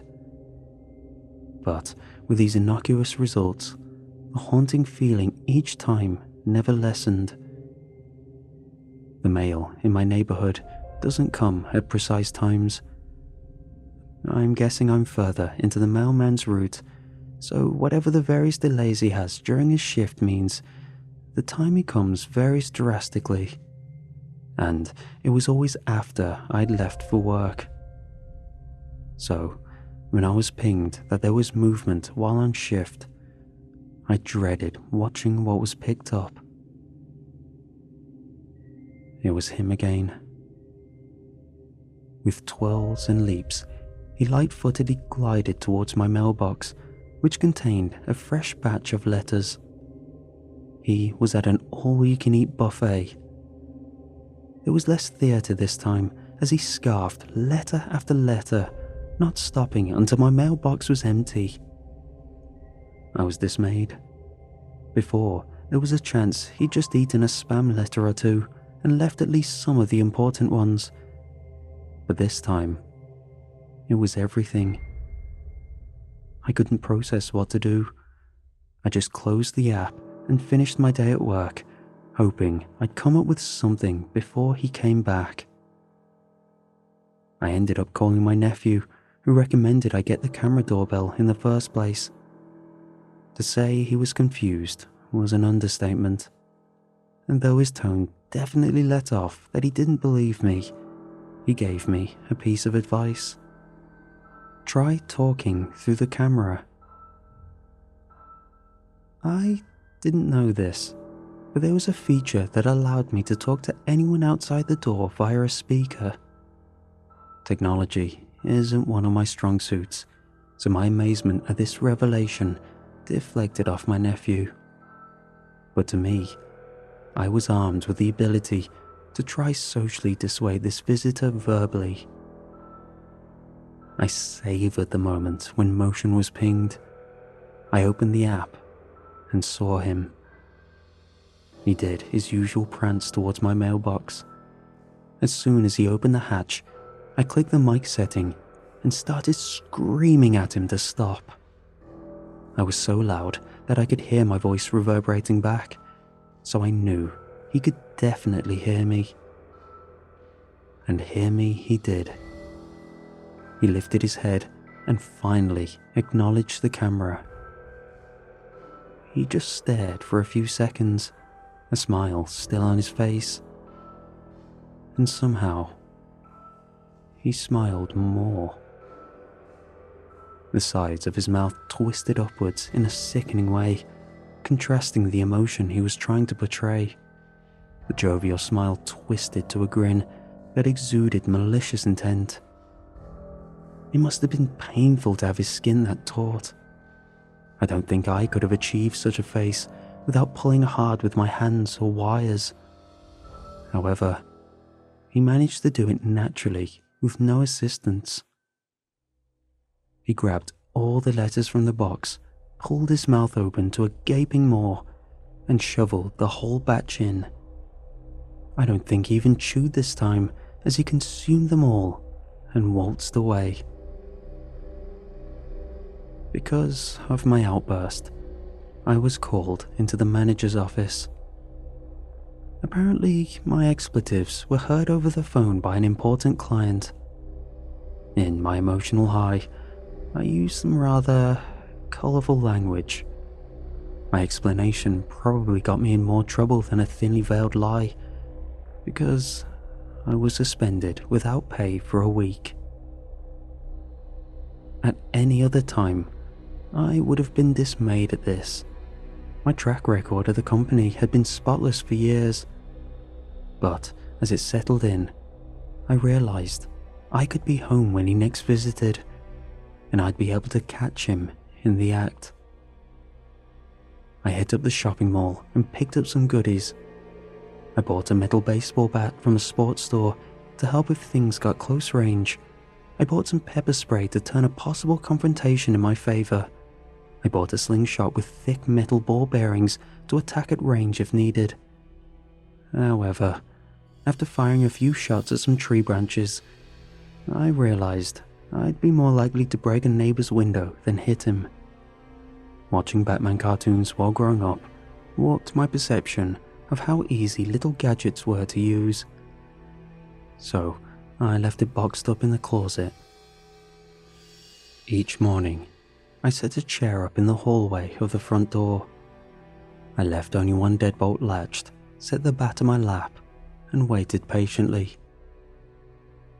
Each morning, a notification would ping, and I'd burst out, scaring the mailman each time. He must have thought I was a nutjob with how paranoid I looked, but there was never a second ping, the one that tells me he's here. But when it reached the early afternoon, a time later than he'd ever arrived, I'd go out and check the mailbox, and all I'd see was an empty box, maybe a few scraps with teeth marks that were still damp. How was he doing this? Before I knew it, a week was up. I was scheduled to have a meeting at work to discuss my employment, but all I could think about was the man eating my mail. During the meeting, my phone buzzed. I slipped it out discreetly and checked the notification. Motion was detected. I didn't watch it, knowing I'd probably lose my job if I did, and my head with how red my boss was getting. But I knew what I'd see once I opened the notification. When I was finally out of the meeting, it was exactly what I thought it was. He came up, ate every letter, and left. I was at a loss.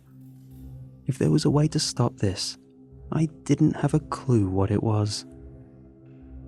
I just worked the rest of the day getting emails about failed payments of my various credits. I relied on monthly bills to keep track of them, and realised I'd missed a lot of important payments lately. When I got home, I walked up to my mailbox and stopped. I contemplated the whole situation, running every detail through my head over and over. Staring at the mailbox, I realised that though we had no physical interaction, this was the only thing that connected us. I slipped a piece of paper out of my coat, pulled out my pen, and wrote a simple note. Please, leave me alone. A request felt deep down in my heart, condensed to 4 words. I went home, bolted every door, and closed every curtain, trying to continue on as normal. By the time I got the notification at work the next day, I was desensitized. At home, I was still paranoid about an intruder, but watching him eat my mail each day was tiresome. But still, I decided to watch. As he finished his delectable meal, lapping it up like a hungry dog, something was different. He pulled out the note I left and gently scanned it with his eyes. Then, he looked at the camera the same way he had before, despite me not using the mic. He smiled that same unnatural smile and stared for a few beats. After an uncomfortable silence, he slipped out a letter of his own from his back waistband. The letter looked unlike any letter I'd normally receive, a contrast to the stark white or manila brown envelope. This letter was a layer of jet black paper. Its edges were trimmed in a gold leaf that shimmered through the low quality of the doorbell camera. I was enamored at this. Whatever the letter was, it was meant for me, because he slipped it into my box and slinked away. All through work, I was consumed with thoughts of this, wondering what it might be.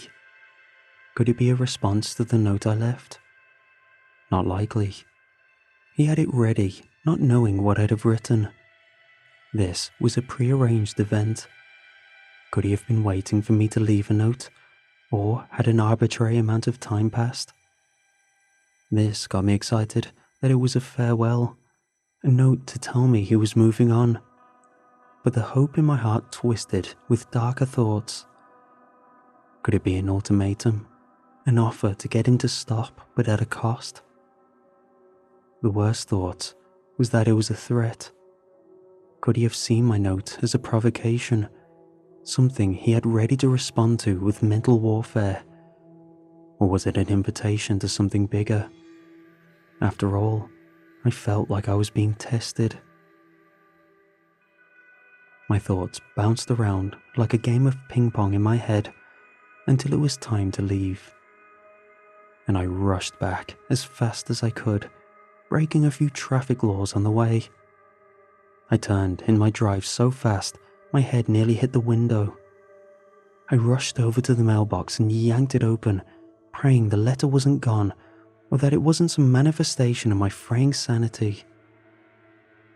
But there it was.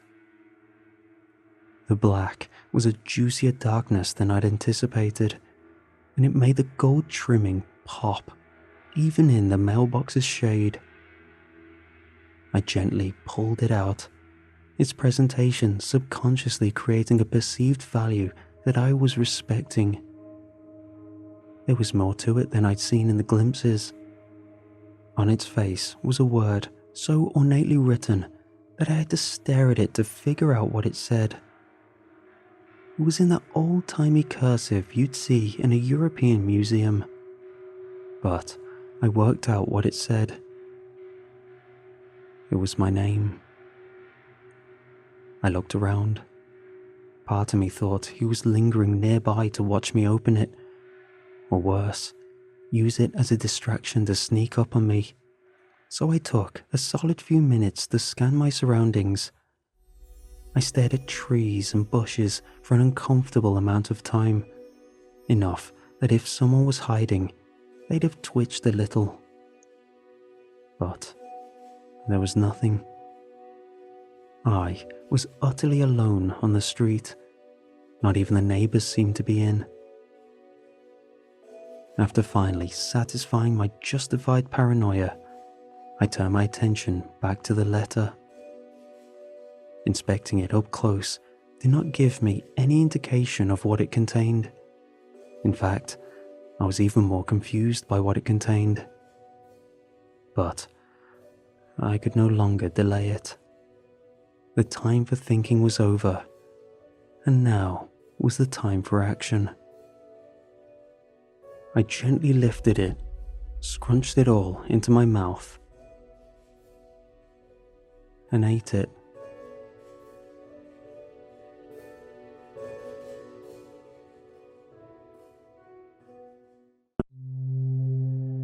It all started when I was 16.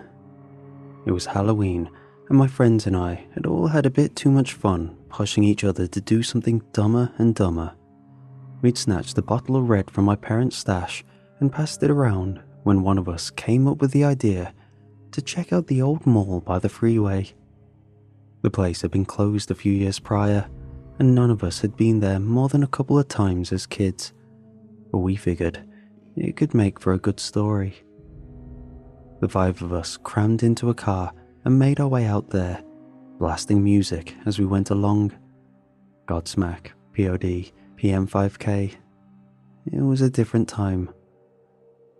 Rod was up in the front seat trying to smoke something, but the rest of us kept interrupting him. He had this stupid hang-up and a joke where, if you reminded him of it, he wouldn't stop laughing. It could boil down to a single word and he'd burst. As we got there and poured out on the concrete, a chill passed through me. More so than the autumn air. The pillars outside reminded me of a ribcage, making the whole place look like a giant concrete corpse. In the dark of a Halloween night, pretty much anything can look terrifying. That's just where your mind wanders. We made our way in through a loosely boarded glass door. Stepping inside, all the light we had were our flip phones and the moon slipping in through the skylight. I'd been in that mall a handful of times over the years, but what I was seeing there and then was something different. Without the people and the ads and the billboards and the stalls, it was just a husk, something left behind. Still, we found a bunch of stuff. There were still metal racks in one of the old clothing stores which we could climb. There was a counter at the old sandwich place where we could pretend to take orders. There were windows to break, and these huge, empty spaces where our voices would carry all throughout the building. The only place that held some sort of reverence to us was the toy store on the second floor. That had once been the center of our attention. We were just 16, and most of us remembered a time when we would beg our parents for a trip there. It had been the biggest toy store in our world, and there was always something new to look at. But seeing it then and there, it was just as dead as the rest of the place. Not even the sign remained. As the others made their way inside, I split off to take a walk, lighting up the hallway with my phone. They mocked me on my way, saying whoever splits off the group is always the first to die in horror movies. Hilarious. I went past what remained of the old stores, the gift shop, the flower boutique, the bookstore. I could almost see them, but only in my mind. Now, it was all concrete and cheap sandstone tiling. The place wasn't even old enough to be dusty yet, remaining in this sort of space between living and dead, like a man on life support. It'd only take the flip of the switch and this whole place would come alive, ready to welcome people back. But of course, that wouldn't happen. Then, at the end of the hall, I came to a full stop. It turns out, we weren't the first people with the idea to come here. There was a resting area in the far back, a sort of alcove. Benches set around an empty space where stalls were supposed to be, all centered around this massive red marble column. I called the others over. They had to see this. My voice easily carried all the way across the mall, and the others came running. Someone had been here. They'd flipped all the benches onto their backs and placed several pots and planters in a circle around the column. Hell, they even planted something. I could see little blue sprouts poking up. But the freakiest thing was the column itself. They'd taken the old mall posters and plastered the thing with them. These posters were just the picture of a smiling, middle-aged woman dressed in a sort of 50s attire. A generic yellow sundress with little white flowers on it. She also had the most generic stock photo smile you could imagine. To her right, on every poster, was a cartoonish speech bubble. They were just old sayings, bordering on cliches. Like Mama used to make 'em, the more the merrier, happily ever after. But the freaky thing was not the posters themselves, but what had been done to them. Someone had burned out the eyes, leaving them covered in scorch marks. With the red marble in the back, my brain sort of short-circuited, making me think I was looking into her empty sockets, seeing the gore behind the eyes. It was unsettling, and probably intentional. They also modified some of the sayings, crossing out certain words. Mama used more, ever after. It was unsettling. Some of us caught the Halloween vibe of it, thinking it fit perfectly with what we were up to. Others could sense it, like me, that this wasn't just a fun thing someone did for fun. This was deranged. It must have taken hours to arrange this sort of scene, and we couldn't imagine a good reason to do it. "That's Lady Lockley," said Rod, pointing up at the posters. "I had a crush on her. Looks like my babysitter. She's like 50, I added. "Still got a great rack." The others agreed. It was funny, but I couldn't bring myself to laugh. This felt like rot. In the same way that a corpse decays, this was the way old buildings decayed. It made me feel filthy, like I was some kind of bacteria infecting this place and breaking it down, corrupting it, digesting it. I felt sorry for Lady Lockley. She deserved better, a happily ever after. Once we got bored of wandering around, we made our way back to the entrance on the other side of the building. One of the guys squealed in delight. He'd found a ball pit. Looking at it, it was clear that this thing wasn't sanitary. We could hear something moving in it, probably rats. Part of the ceiling had collapsed, leaving a dead wire hanging like an open nerve, and the whole place was covered in a thin layer of concrete dust. "Someone's gotta go in," they said. "We ain't leaving until someone goes in." "Not me," I added. "No way." And that settled it. I was the first to decline. I had to be the first to go in, no matter if I wanted it or not. The others grabbed me and pushed me into the deep end face first. Plastic balls rattled against my ears. I was fully prepared to be drenched in rat pee and bites. But nothing happened. There was concrete dust covering my scalp and forehead, but apart from that, I was fine. It tickled my nose a bit. The pit was deep enough to reach about halfway up my body, but I'd sunken to the bottom. I could feel the rubber flooring against my cheek. The others were lighting me up with their phones. The lights coming through the balls made a sort of kaleidoscope of pastel colors, stretching the shadows out into long, distorted shapes. As I struggled to regain my balance, I fumbled around with my hands, trying instinctively to grab something. But instead, something grabbed me. It was only a silhouette, a face somewhere in the swirl of colors, the shape of a head with two holes where the eyes were supposed to be. It gasped excitedly. Even from a distance, I could taste the ammonia on its breath. Its icy fingers interlocked with mine, wanting to bring me closer. I recoiled, shaking my head. I think I let out a scream, but I don't remember doing it. My pulse shot through the roof as I forced myself back to my feet, scrambling to get back to the others. They were laughing their asses off, thinking I was just surprised. As my head breached the surface, they were standing in a half circle, shining their lights at me. Of course, there was nothing in the ball pit. I wiped my dusty hair and prepared myself to drag one or two of them down there with me. But something in the air changed. Their faces went from gleeful joy to careful curiosity to worry.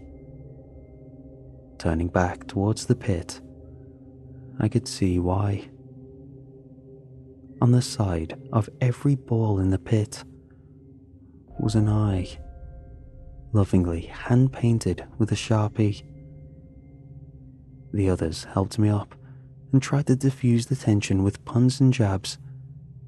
It didn't take long for the chill to leave our spines, but it took me the longest. Looking down at my hand, I felt cold, like something had really touched me, something just as real as the mall and the people who invaded it. We left shortly after, taking the car back to town, blasting our music again. We filled the rest of the night with more stolen wine, games, dares and laughs. But something in me had changed. I couldn't let go of that image of Lady Lockley and the red marble in the back of her head.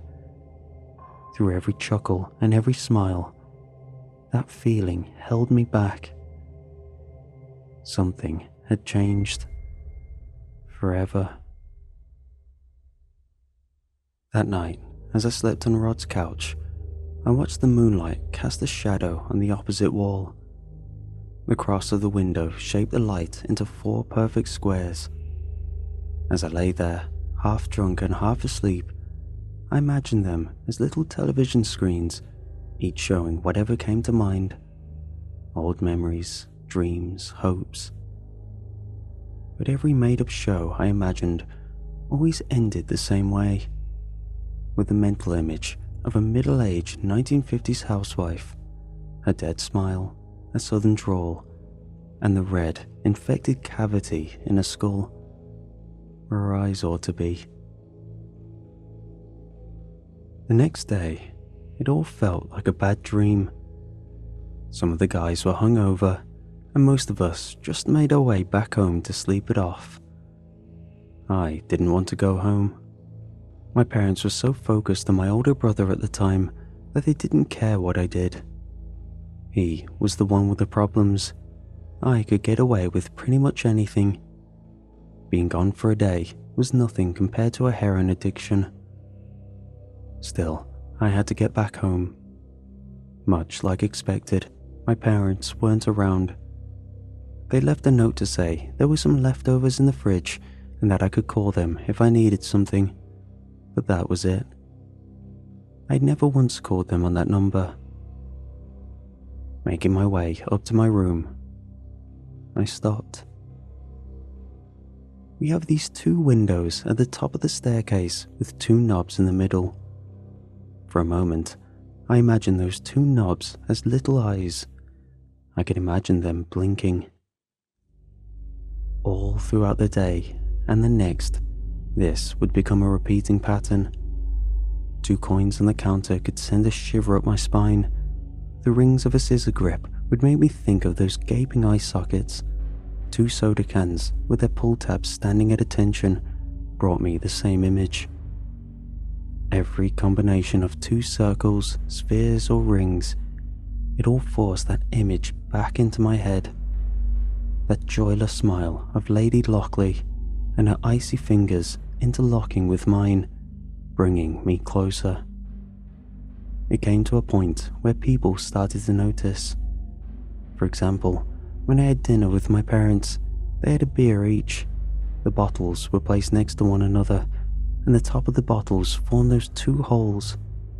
It took me a while to notice, but when I did, I couldn't stop thinking about it. It physically made me itch, and I had this intense need to separate them. Once I did, the two of them just looked at me, not a word spoken. I tried to ignore it. I reorganized my space to make sure there was nothing around to remind me, but every now and then there'd be something. It could be something as little as two people passing on the street and their heads reminding me of floating eyeballs. But it got worse. Once, as I stepped out of the shower, I spotted myself in the mirror. Even seeing my own eyes looking back at me sent me into this spiraling anxiety.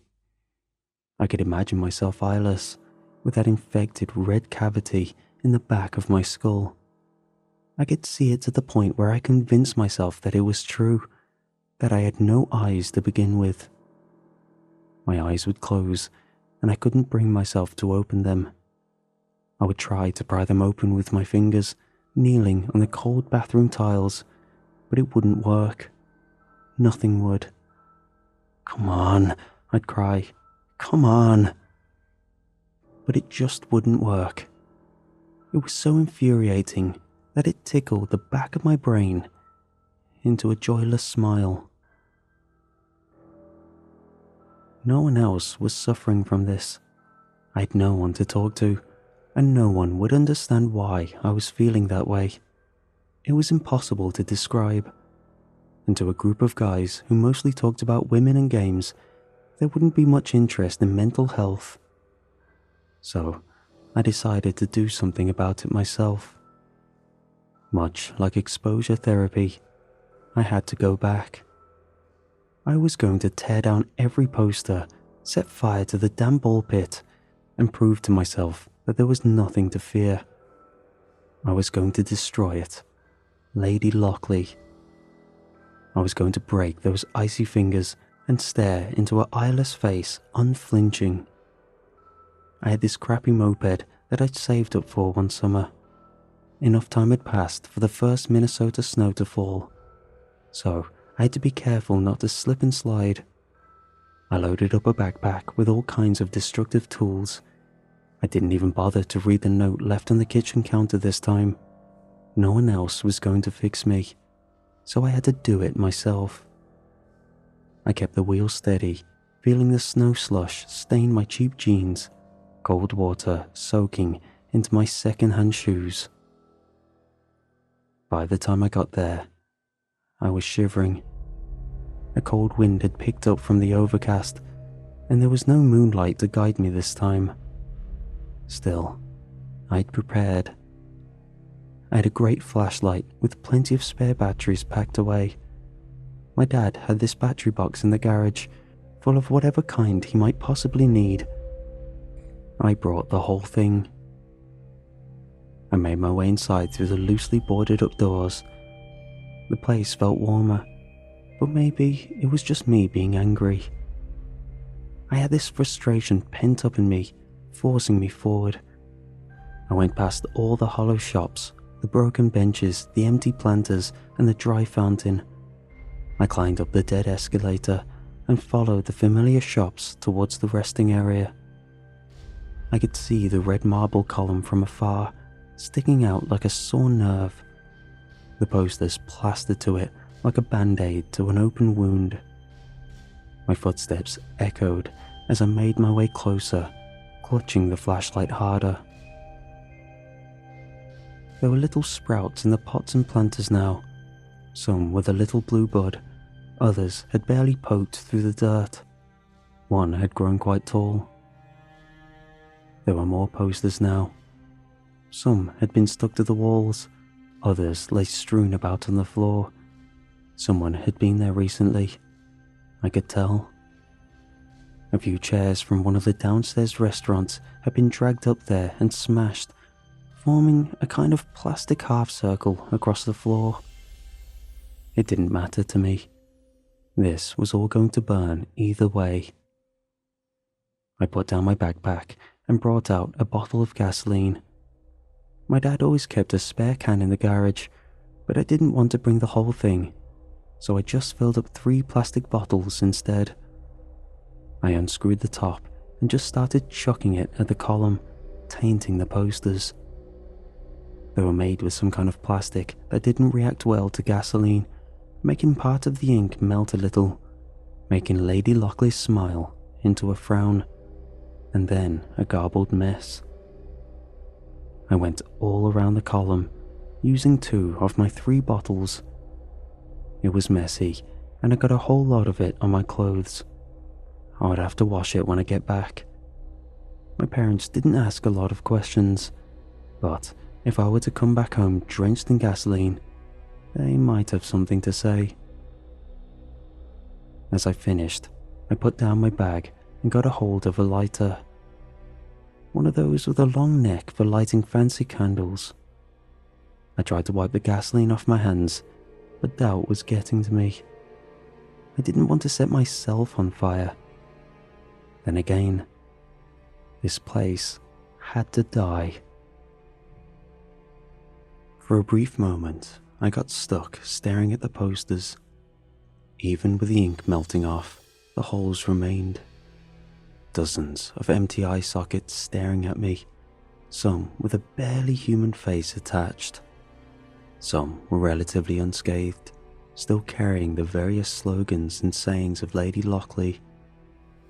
There was even a fully intact happily ever after poster smiling back at me.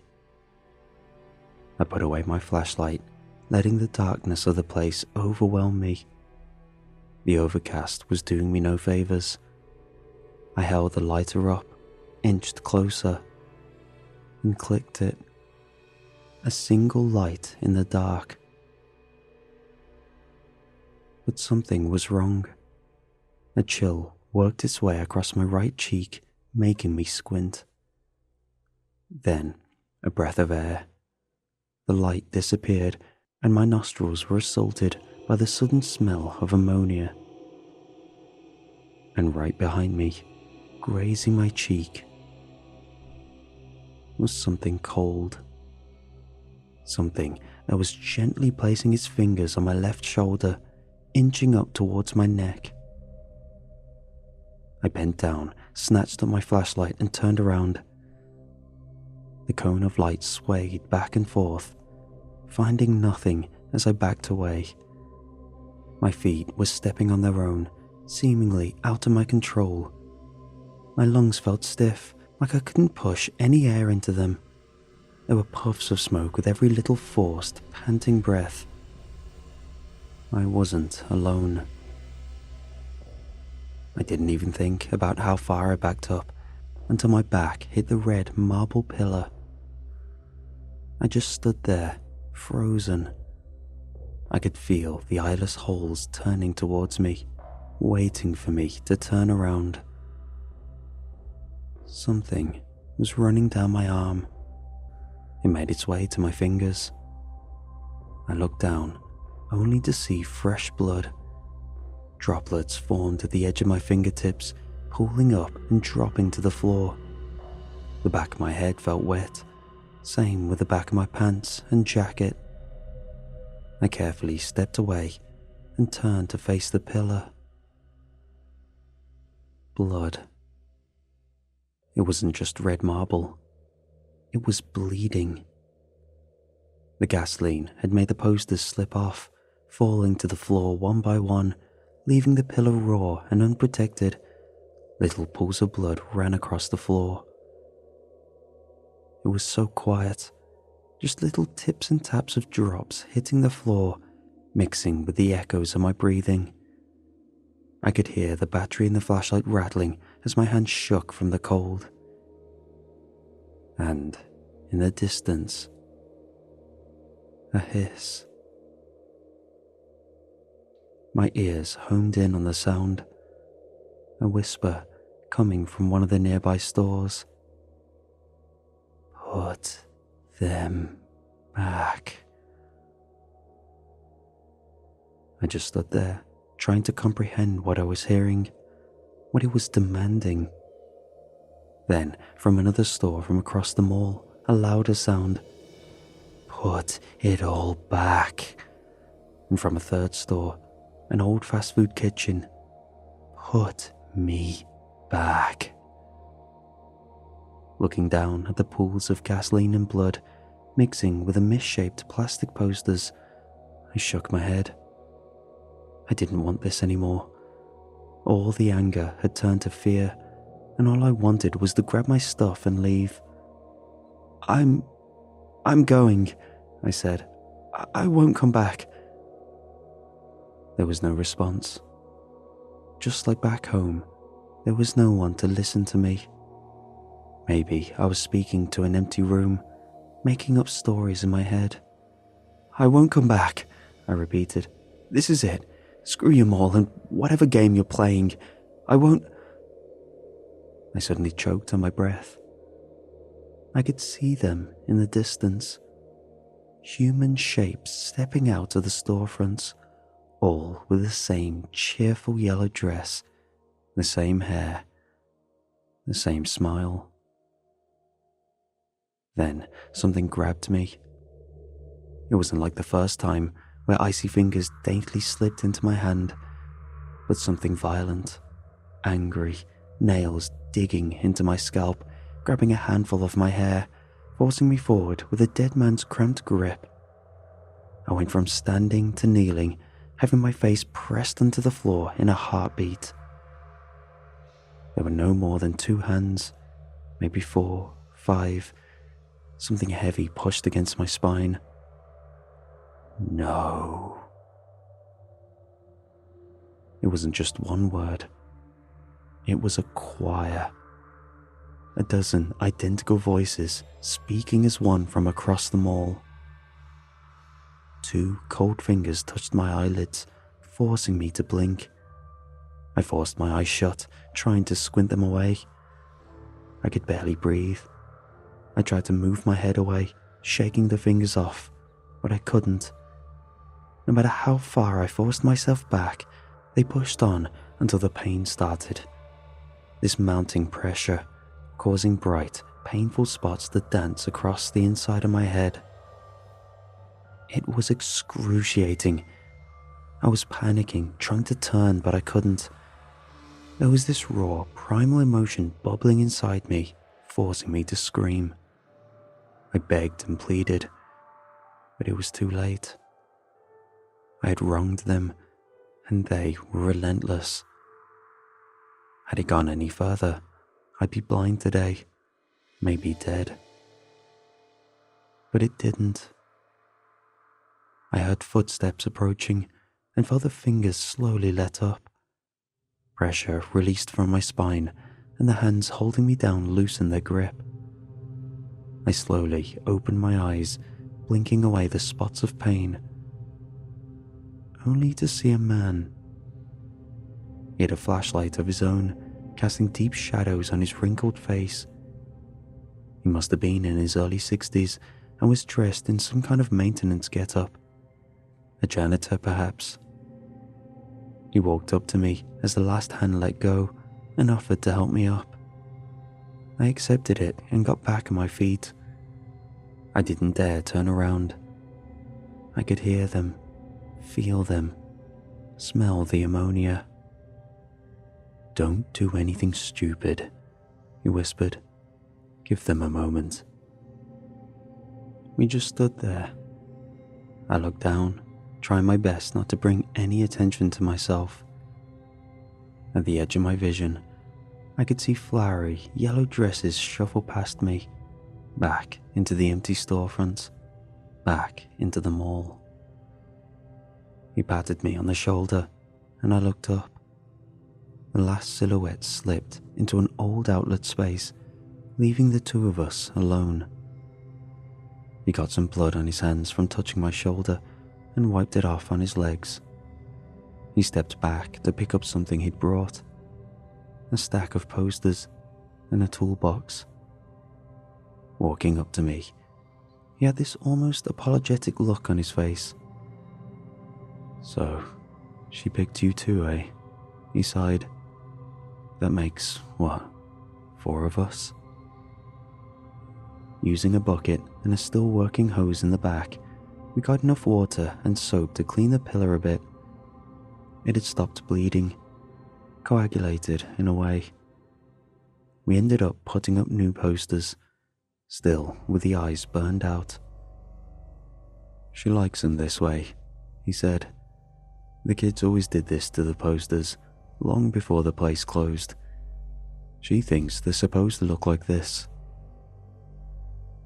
We spent some time collecting scrap and piling it into a circle around the pillar. That, and drawing eyes on various white surfaces.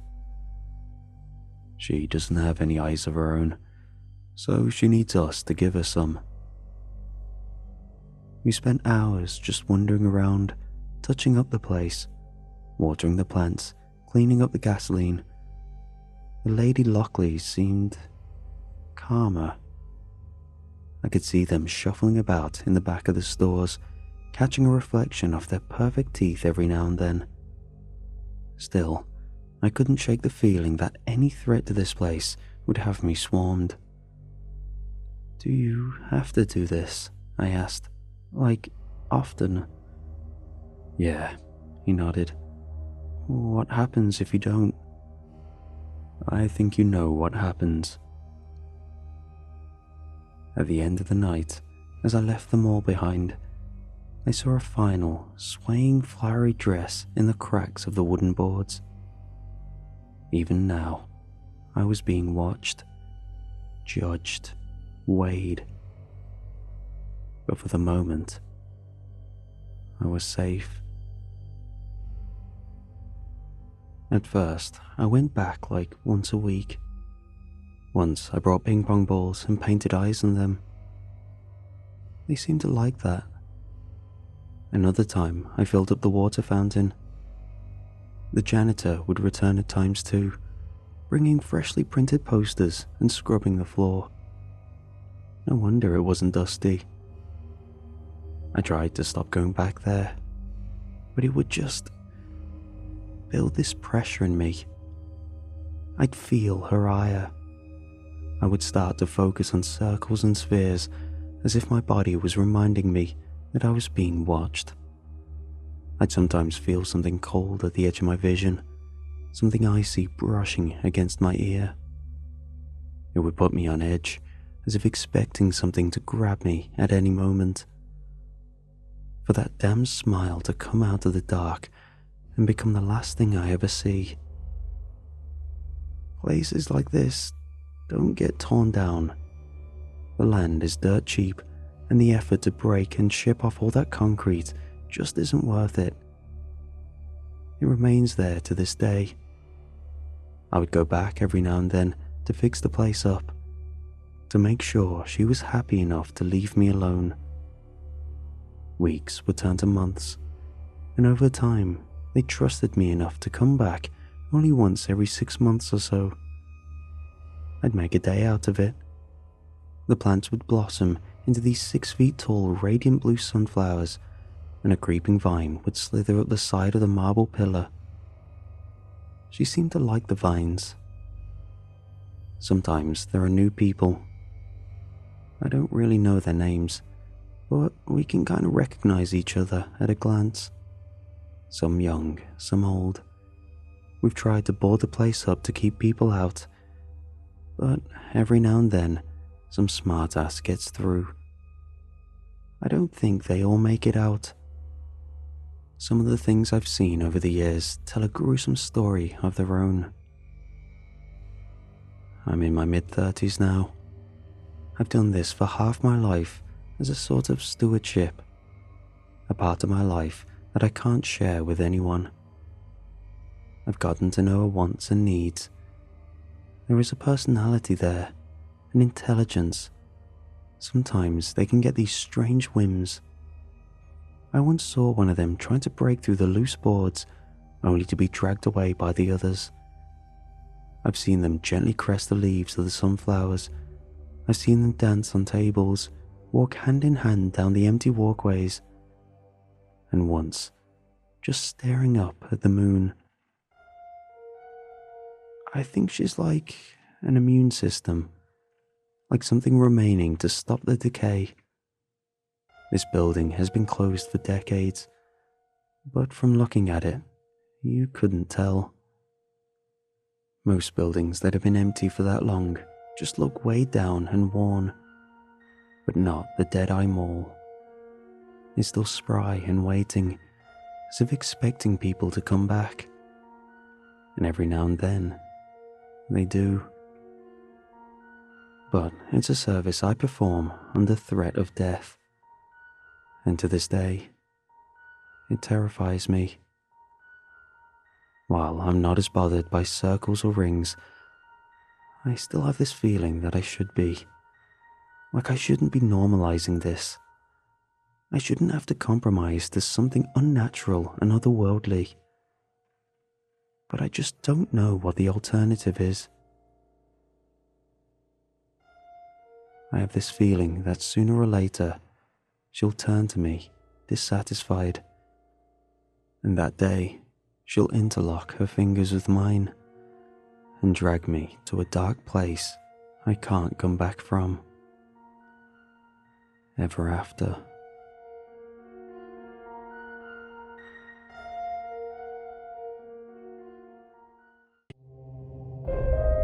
I'm an old man nowadays, and the events described within this text took place a long time ago.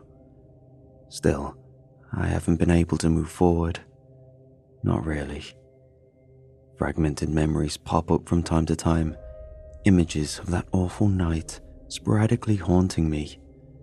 Seeing as I'm not long for this earth now, the Grim Reaper impatiently waiting, I figured putting it all into writing would make my last couple of months more comfortable in some way. Growing up, we had a house like any other. It was red, the pigment of the paint originating from the iron mines further up north. The corners of the casing of the windows were white. A big plot of land surrounded our home, and it included a barn constructed in the same traditional style as the main residence. Miles of pine bordered the property to the north, and fields of wheat and rye to the east. A small gravel path, no wider than an L, connected us to the outside world. If you haven't figured it out yet, we led a quaint and isolated life. But it was good. It was a good life. I apologize. I'm forgetting myself. It becomes less rare with age. I suppose you're wondering what I mean when I say we. A family of 4, plus change. That's who we were. My younger sister, Ingrid, was a gifted artist. She would start a creative journey by making dolls out of straw and drawing on the walls, much to the dismay of our parents. In many ways, her spirit was unbound by the realities of life, which I've always admired. My father was your typical farmer, seemingly always armed with a sickle. Most days, he wore a hat made out of straw and jean suspenders. So much so that some folk came to call him Kufusere, a direct translation of cowboy, with ironic undertones. He was strong-willed and cared for his family. Despite the complex relationship we had, I realized with time that he had to shoulder the burden heavier than any man should have to carry. Then, we have my mother, who was a kind and gentle woman, but she was never afraid to bring out her fierceness when haggling during intense negotiations. I remember one time at the local market when she even managed to convince our nearest neighbor that the cow we were selling had magical powers. Needless to say, we ate well that week.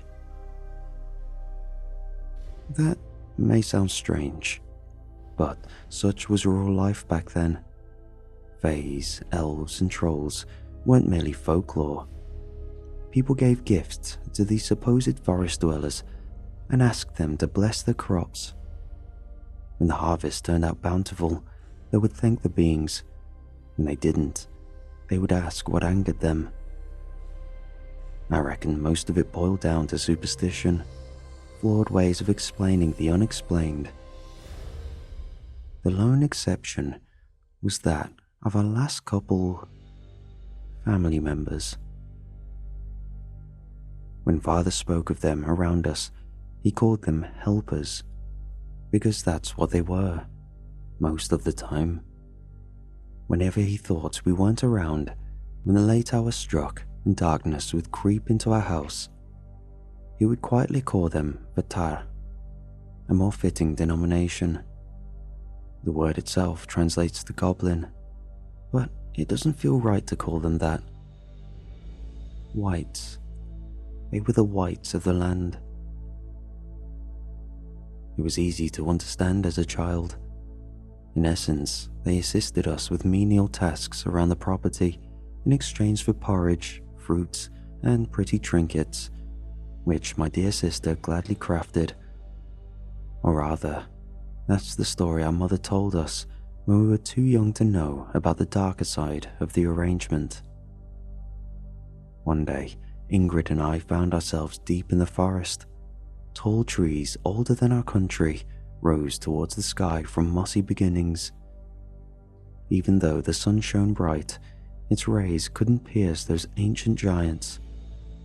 We had been playing something we came up with: helpers and herders. It was silly, as any game conjured in the mind of a child. One of us started as a cow, and the other as a helper. The cow would run buck wild due to a particularly bad case of mad cow disease. Of course, the distraught herder would be left with no other option than to seek assistance from the famous helpers. A gift to the imaginary helpers later, usually a pine cone fashioned into an animal, the cow would be cured. My sister mooed empathetically, or so I thought.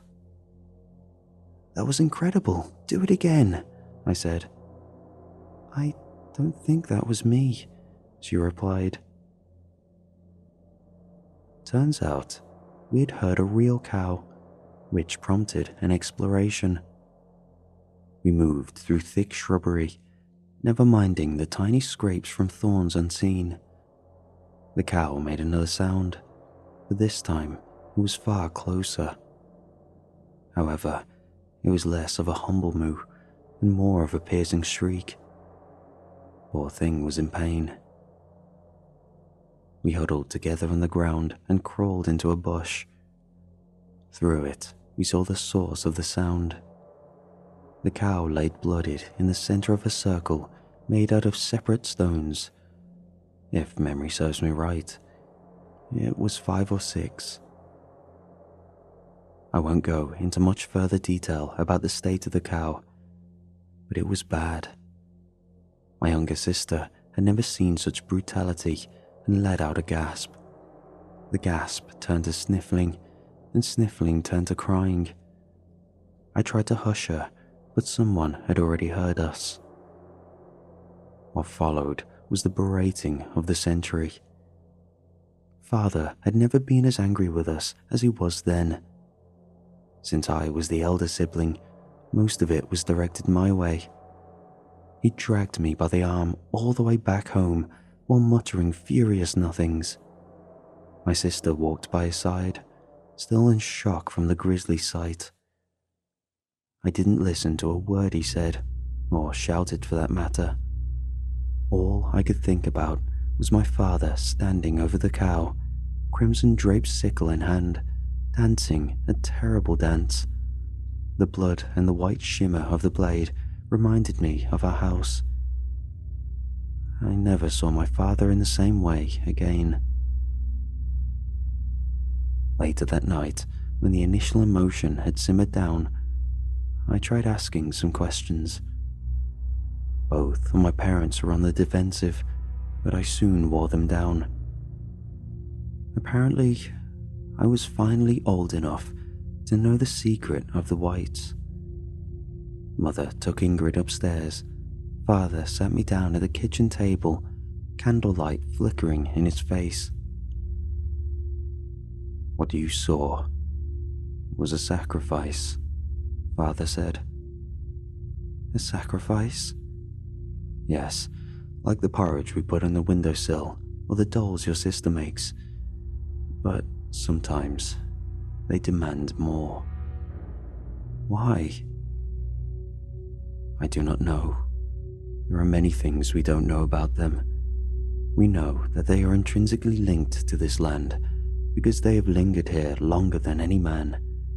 We know that they tolerate us, even help us, because we bring them gifts.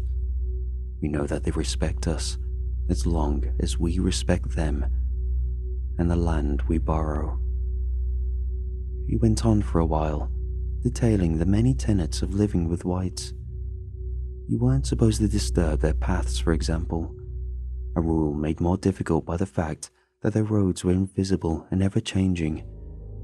You can never deny a white a wish outright, but thankfully, they weren't very demanding usually, and it always came with the reward of a ploughed field or milked cows. As he continued explaining, I started connecting the dots. It was not possible for my aging father to run the farm all by himself.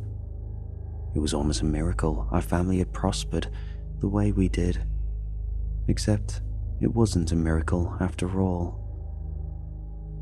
He thanked me for listening and told me that I now was in the know, which meant more responsibility from now on. I was content with his answers and started walking up the stairs when a thought hit me. Father, what do they look like? He turned to face me quickly. His face looked almost drained of colour. The flickering of the light highlighted his wrinkles in a way that made him seem much older than he was. Go to bed, son. A while after that fateful conversation, my mother fell ill. Tuberculosis, the doctor said. The White Death. She spent much of her time in the hospital. We visited her often, bringing small trinkets for her. My sister was inconsolable, and she entered into a deep sadness, spending many a day locked away in a room.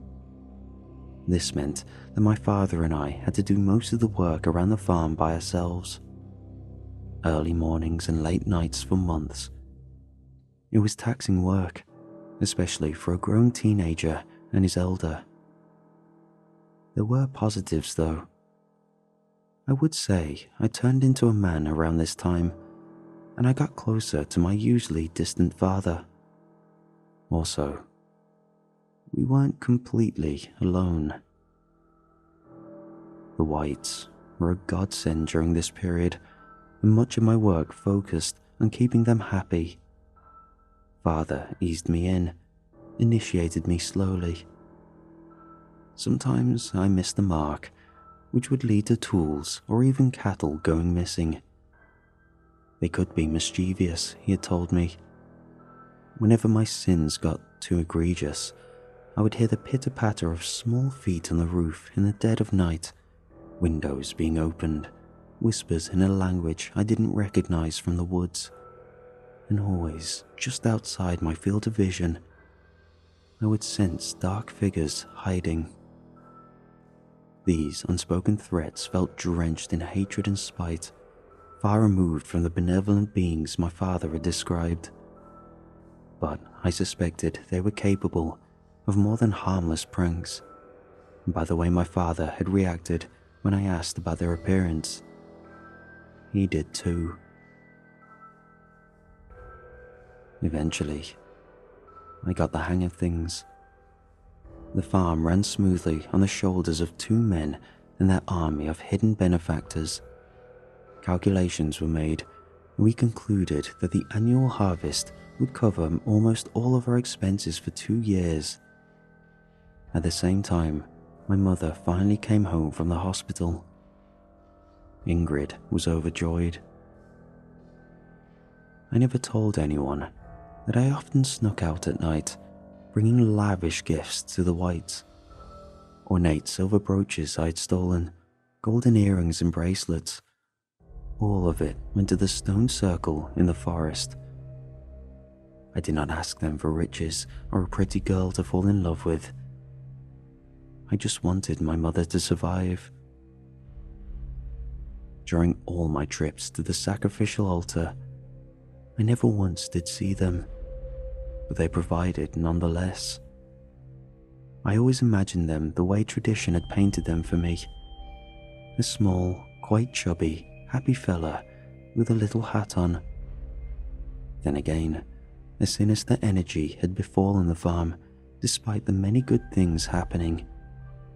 I didn't dare imagine them anymore. Our luck would soon run out.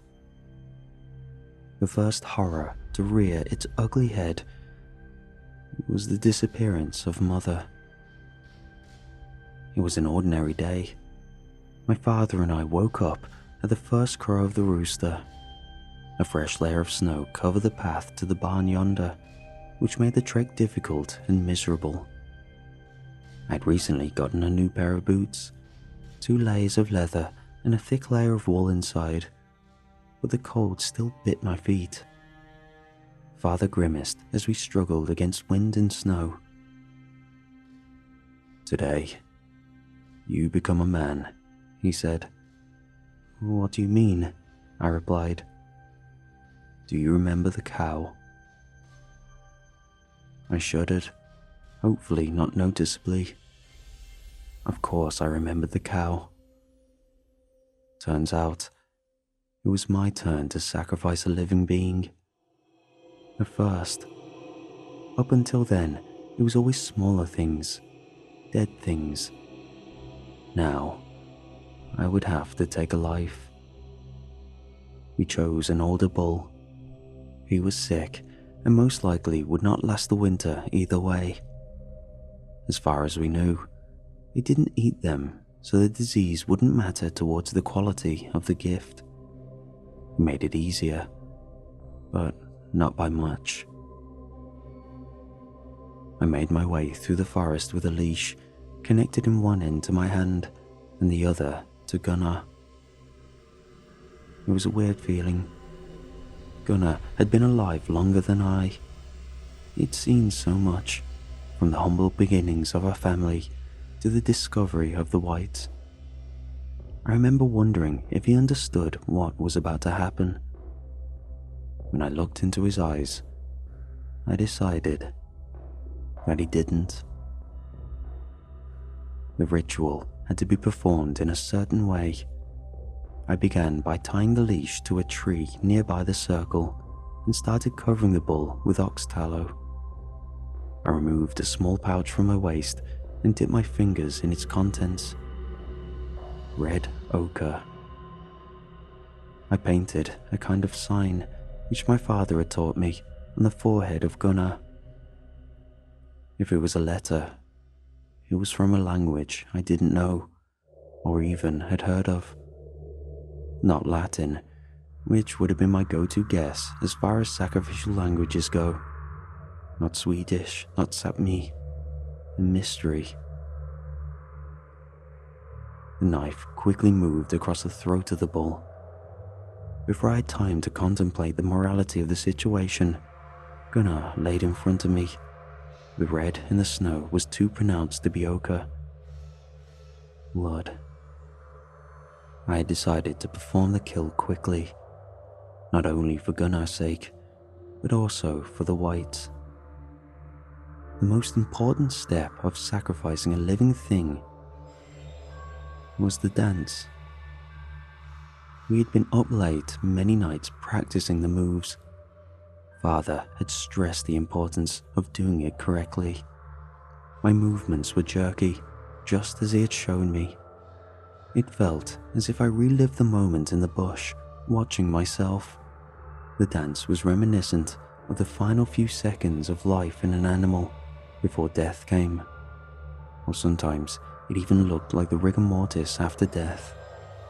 The dance was death in some sense, or at least closely connected to it. I breathed a sigh of relief. The deed was done. But just as I turned around to start walking home, I caught a glimpse of a figure halfway hiding behind a tree, whispers in both my ears. A headache grew in my right temple. The whites stepped out into the moonlight, and I saw them for the first time. Short, no taller than a meter. Its body was a shimmering mess of shapes that looked to be morphing constantly. The shape looked roughly humanoid, but it was clear to me I wasn't supposed to understand their form. Ferrofluid. That's what it looked like they were made out of. Opalescent, glassy, active ferrofluid. I could have mistaken it for beauty if it wasn't for the mask it wore. At the top of the shape sat a white mask with black rings surrounding the holes for the eyes. The eyes were of a pale, glowing yellow, and they observed me closely. There was a hole in the mouth as well, positioned in such a manner that it looked like it was frowning.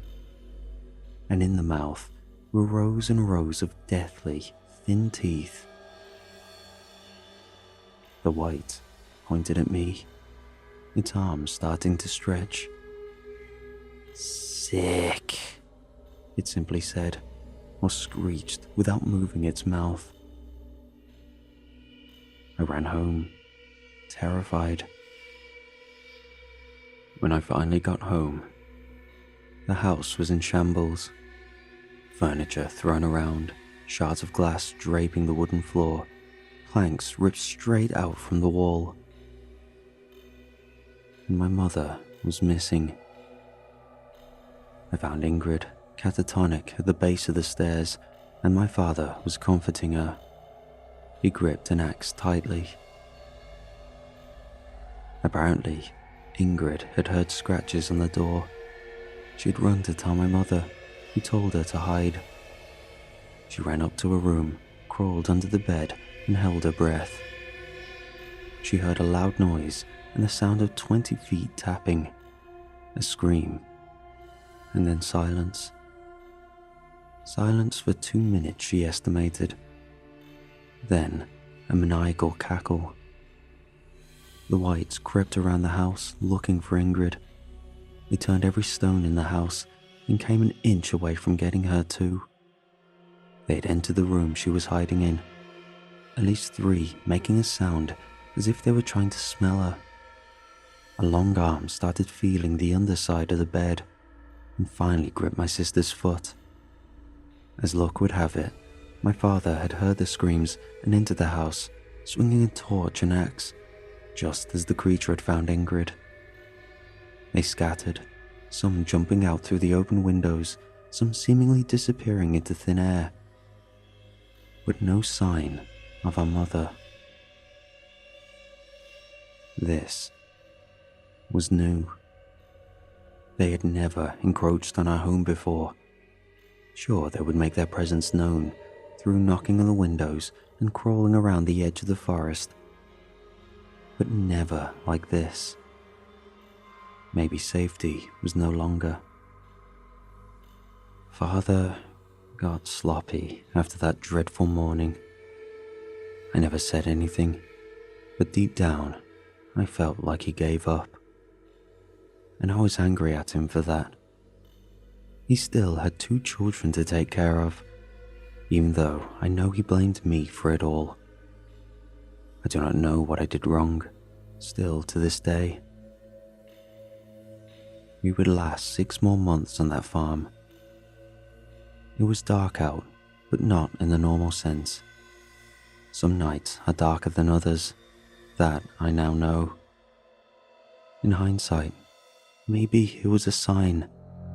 Pack your bags now. Get the hell out of these godforsaken lands. Alas, I cannot change the past. Father and I were eating a silent supper, some sort of stew with a side of potatoes.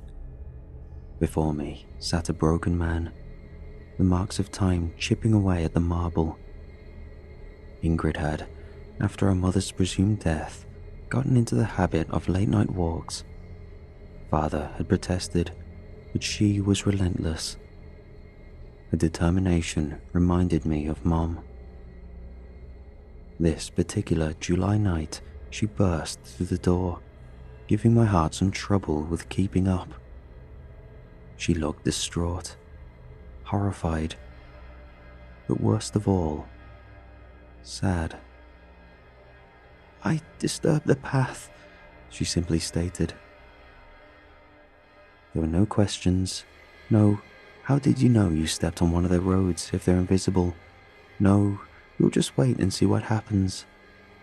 We all knew better than to think rationally about the Whites.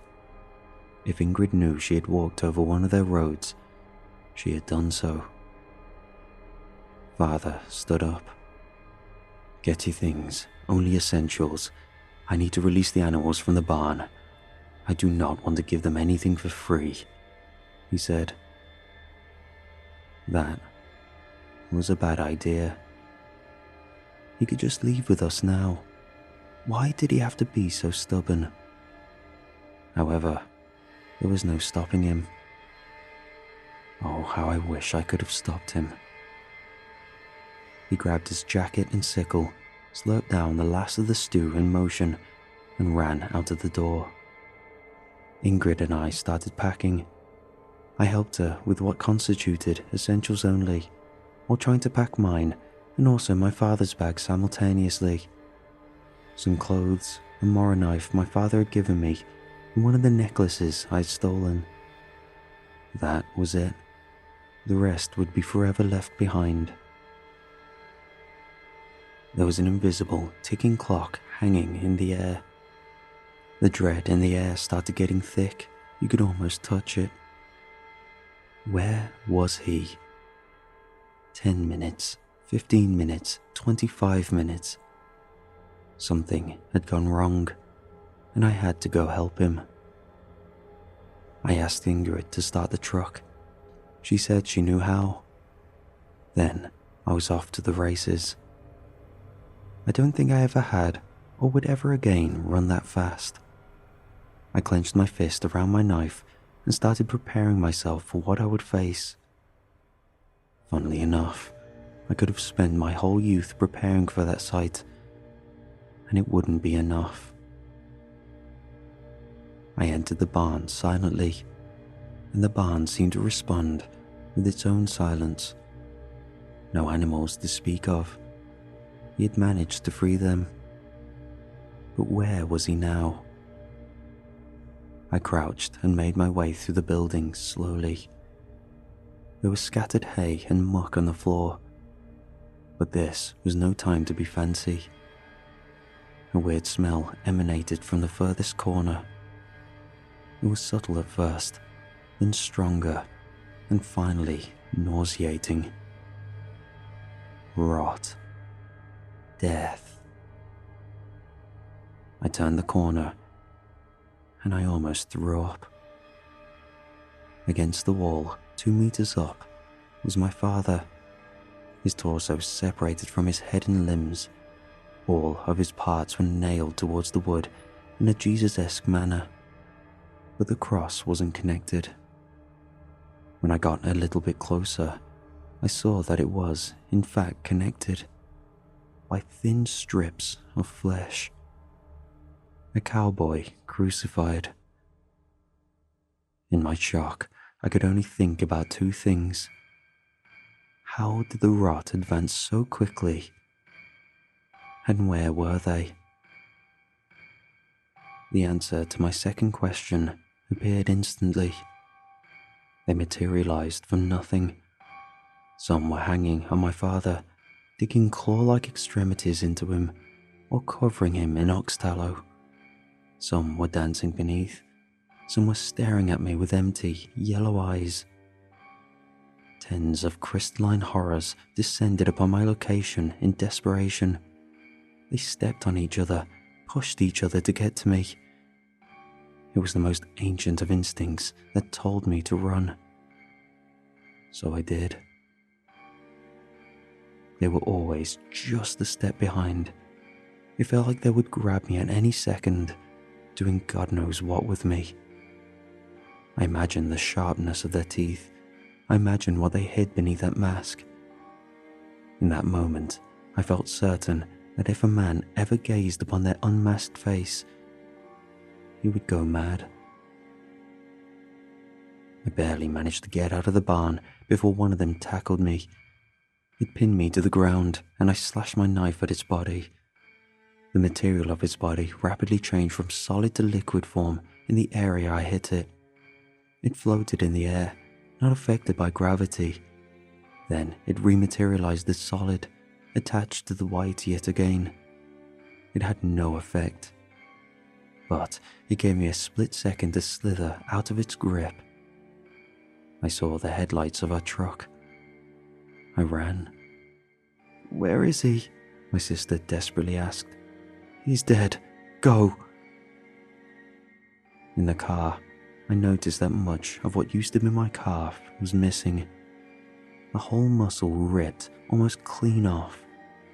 Someone must have been looking out for me. I don't know how I possibly ran that distance in that condition otherwise. After a couple of minutes, I passed out from the pain. So there is that. I could never quite sleep well after that night. I could swear I started hearing their whispers everywhere, the sound of their feet sneaking around barely out of sight. But I never saw them again. They must have been tied to the land. Thank everything that is holy. Both Ingrid and I carved out good lives for ourselves, but we carry this with us wherever we go. I do not know who moved up there after us. I pray they're still alive. I pray they figured out the whites and what they mean. Otherwise, God rest their souls.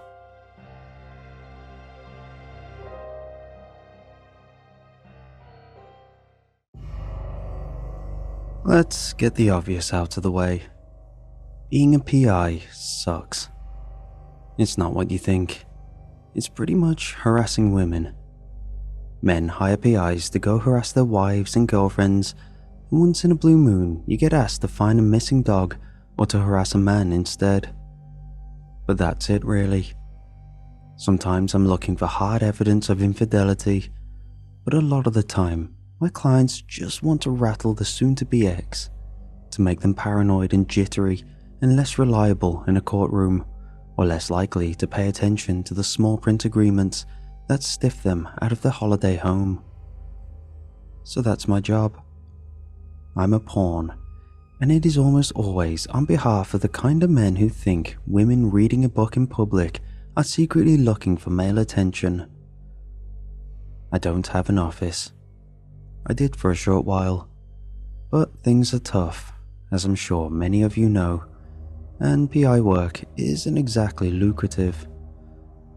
I don't know why I'm still doing this job, except to say I'm my own boss, and it's not easy out there. I went into this with vastly different expectations. If anyone wants to hire someone who's convicted of insurance fraud or training to be a police officer, let me know. Otherwise, I'm on my own, following people in cars and sleeping in dingy motels. So, when someone reached out looking for a guy to stalk them, I just figured it was a fetish thing. I got a nephew who went to art school and makes big bucks painting cartoon characters doing messed up stuff. He ain't painting the Sistine Chapel, but he pays the bills and looks after his family. I figured if that work is good enough for him, it's good enough for me. So, I met the woman and was surprised at how normal she looked. It was in a public place, a park with a nice bench, and even though it was starting to rain a little, we didn't let it bother us either. We sat there, 2 tape recorders running, and hashed it out. She said she liked me. If she hadn't, she would have gotten out of her car. That was flattering coming from her. Good-looking woman, professional.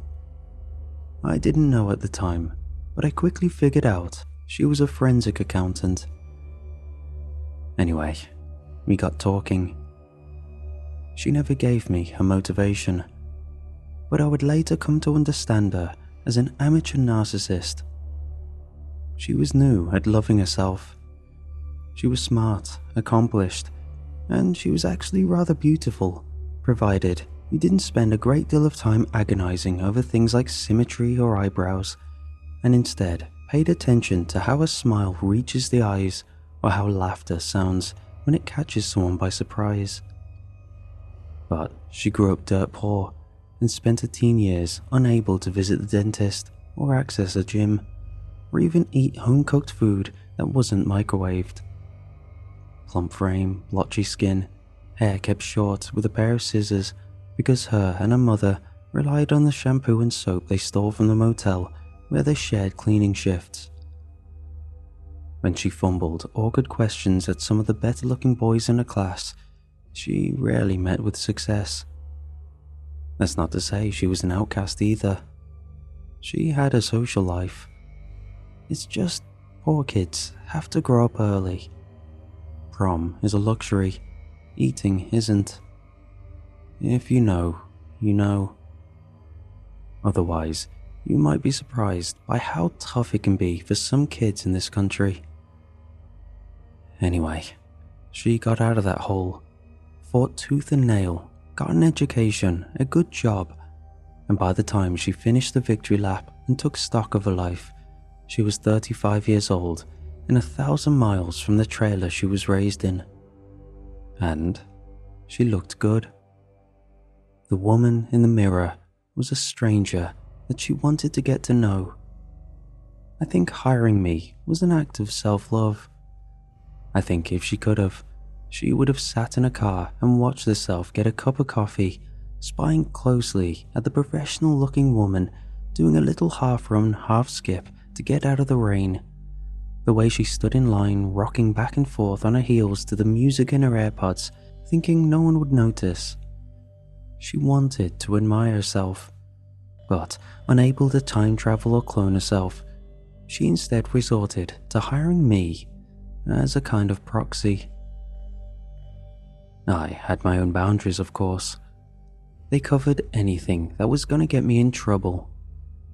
The gist of the contract, after a nice week spent meeting after work and talking, was that I was to follow her as often as I could and just observe her. Photos, videos, secret recordings, occasionally a little bit more. Nothing physical. For example, one time I inventoried a handbag after she left it in a taxi by accident. I'm not a photographer, but something about all those knickknacks laid out on a motel bed, snapped with black and white Polaroid. It looked good, like something you'd see in a fancy gallery. Avant-garde, as my nephew would say. She loved it, paid me a bonus for it and everything. Anyway, this carried on like this for about 6 months. There were interesting times. Tailing her across train stations, racing across open parking lots to install a tracker in her car, standing on a bridge and dropping an AirTag in her bag as she walked past. It was a little bit like being a spy. She even paid me to buy high-end equipment. Crazy stuff. One camera, I could sit on my balcony and read the texts on her phone from a block away. Occasionally, there were days where I couldn't or wouldn't keep up the required intensity. Stalking requires a lot of cardio. When that happened, and I didn't feel like following her into a crowded place or sprinting halfway around town following a car, I'd do research. I'd investigate who this woman had once been. I created fake Facebook profiles and tracked down old school friends, spoke to former teachers, lovers, all of that. The whole job was a matter of mapping her out, like she was a country, you know. And a country isn't just hills and rivers and borders. Countries have history. She was happy with my initiative.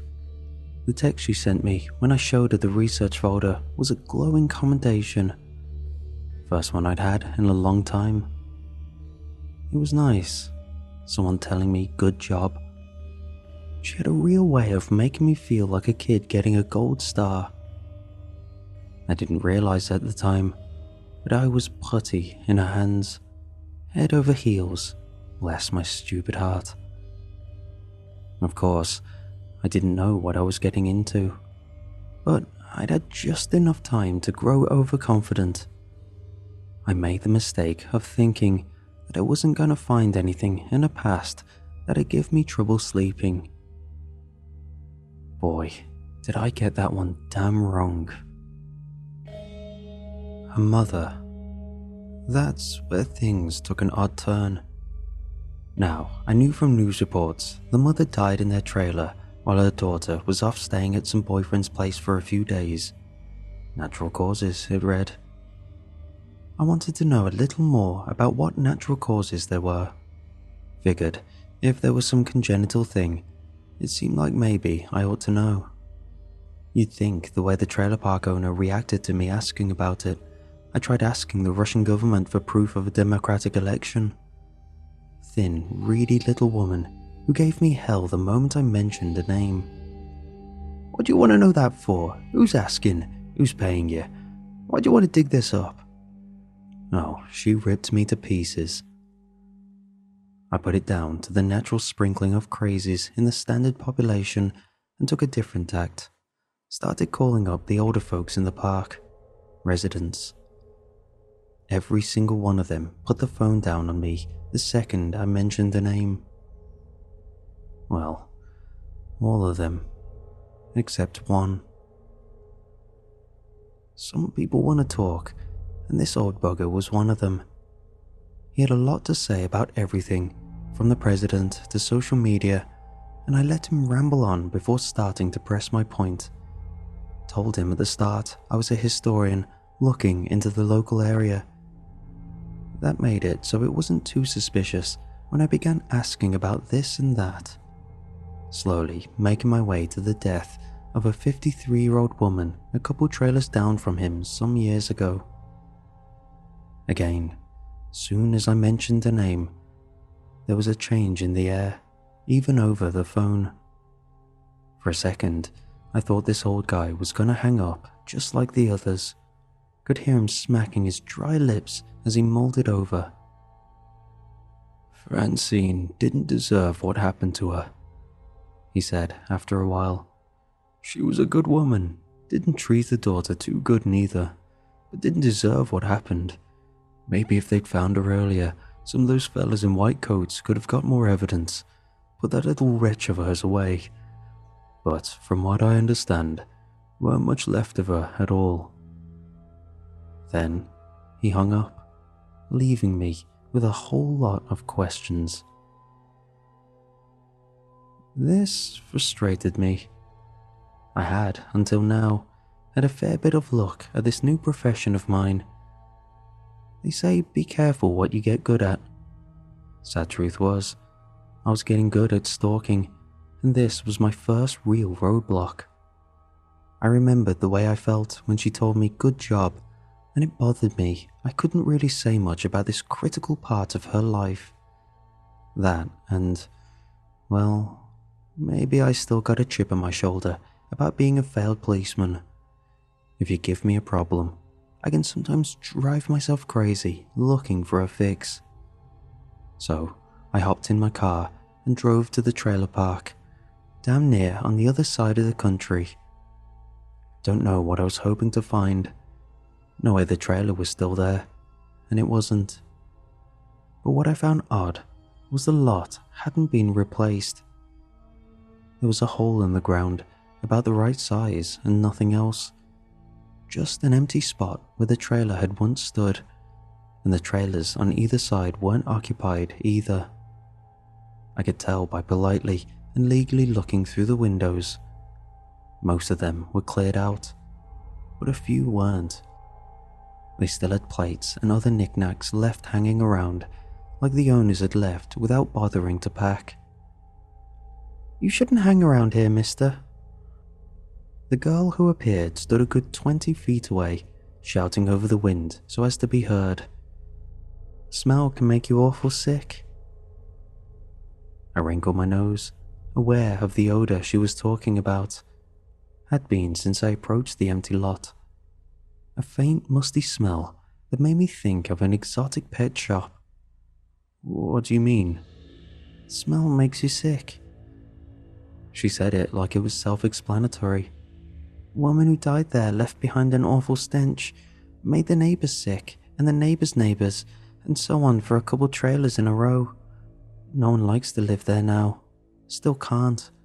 Had a couple move in a year or two back, and they got sick too.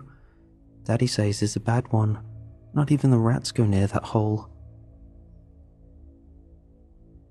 The smell wasn't pretty, but this trailer park looked like the kind of place where hubcaps went missing regularly. Figured they would have been used to bad smells. What made this one so special? I looked over at the girl. "Where is your dad?" A few minutes later, I was stood outside a trailer, waiting pensively. The little girl had disappeared inside to fetch her father, and since then, I'd been sat listening to the quietest trailer park in the whole world. Crickets and silence, traffic on a distant highway. Place was dying, that much was clear. When the father finally made an appearance, he said nothing for the first few minutes, lit a cigarette, offered me one. I refused on account of having quit some time back. After a while, he spoke up. "I'd invite you in, but you've been hanging around that old lot. Not sure I want you inside my home. No offense."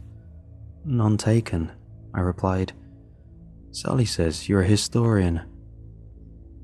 The man wasn't terribly old, mid-30s at a guess, but he looked me up and down like I was a teenager caught throwing eggs at his house.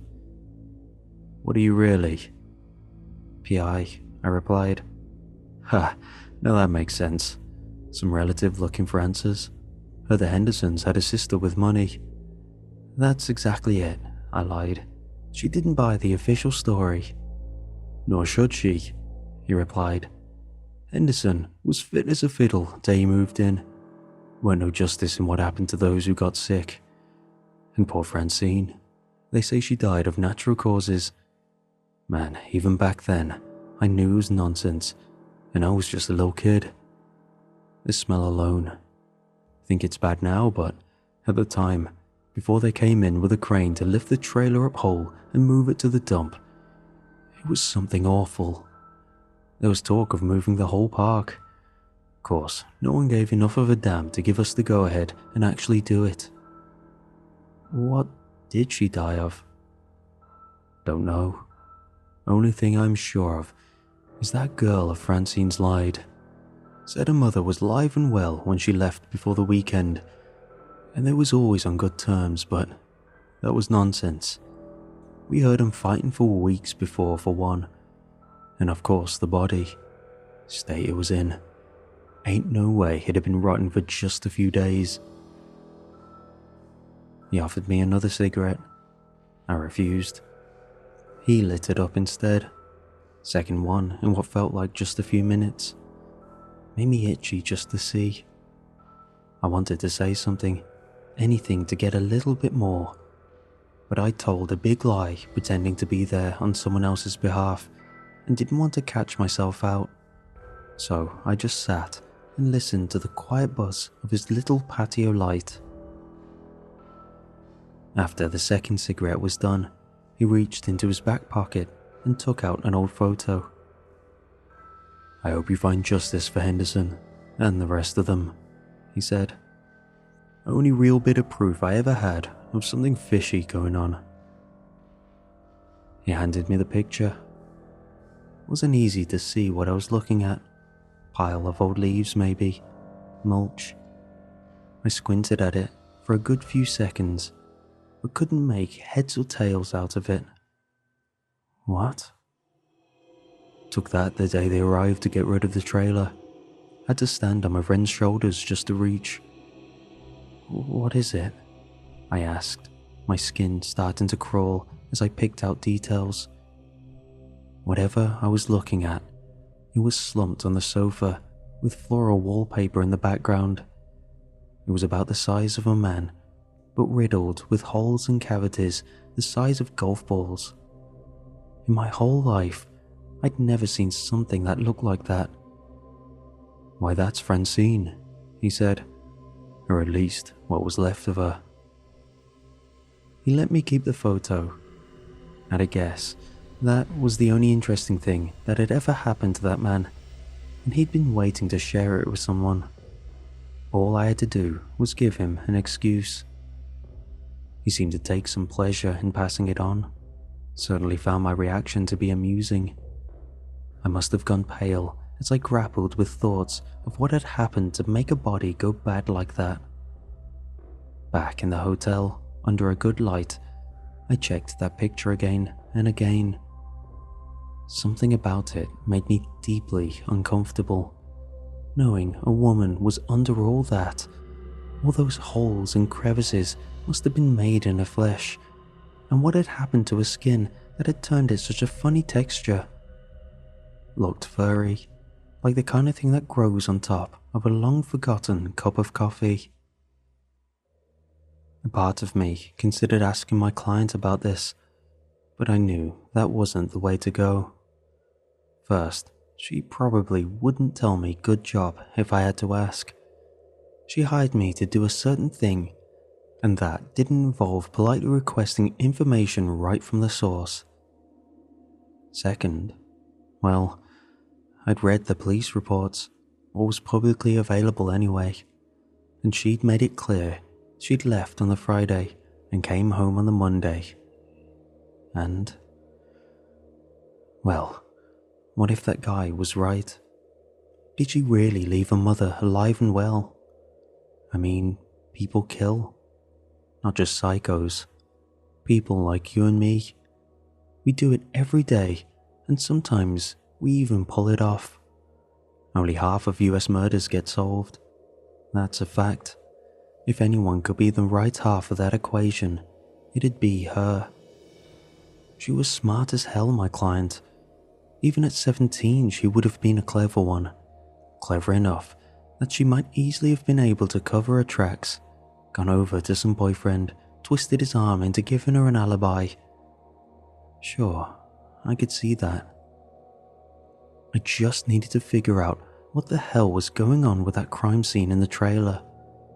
Thankfully, I got some friends still on the force, one of which I even have a bit of leverage on. At first, he couldn't find much on the actual mother. But then I asked him to see if he could take the photo I had, show it around, and see if anyone had seen something like it before. That proved a lot more fruitful. A few days later, he came back with a strange one, but straight away, I saw the connection. I'll spare the details. Old man was found in a tub, all sorts of messed up, in some old apartment building. It had since been condemned on account of the body, which is fairly weird since bodies don't usually cause that much fuss, but less weird when you realize that said body was in such a bad state it made 3 people sick and caused long-lasting structural damage. Whatever happened to this guy, it ate through the tub he'd been lying in and seeped into the floors and walls below, turned plasterboard to mulch, and apparently even caused some trouble for the sturdier elements like steel and concrete. I don't know how that works exactly, but that's what the file said, and going by the photos, I didn't feel like anyone was lying. As for the photos, what can I say? Made my skin crawl. No blurry little Polaroids snapped by a kid. These were professional crime scene pictures that showed something in a tub that didn't register as human until my eyes went looking for details. He looked like a hairy paper wasp's nest, only there were fingers and nipples and other little things that made it clear it had been built using a person as the framework. No face though, just a head like a pile of used paper plates. Looking at those photos made me learn a new word just to describe how I felt. Trypophobia. Wasn't just one guy either. Building was linked to the disappearance of the ground floor tenant, some computer geek. I didn't worry about him too much, but what did catch my eye was there was only one woman living in the whole place, second floor apartment. The registered name was somewhat familiar, close enough to a certain someone's that it raised the hairs on my neck. Police at the scene managed to get a photo of her, and sure enough, there she was. My client going by a different name.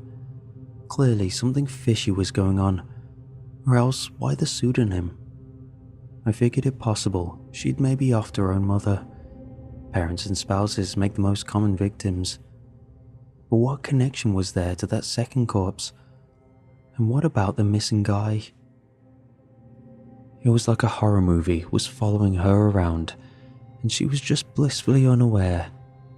Condemned buildings and festering trailers made for a far cry from the professional accountant who enjoyed oat milk lattes and used sweetener instead of sugar to spare her teeth. But there was no denying that she was connected. There was photographic proof she lived in that building. If I wanted to get ahead of this, to really understand what was going on, I had to figure out what had happened to those bodies.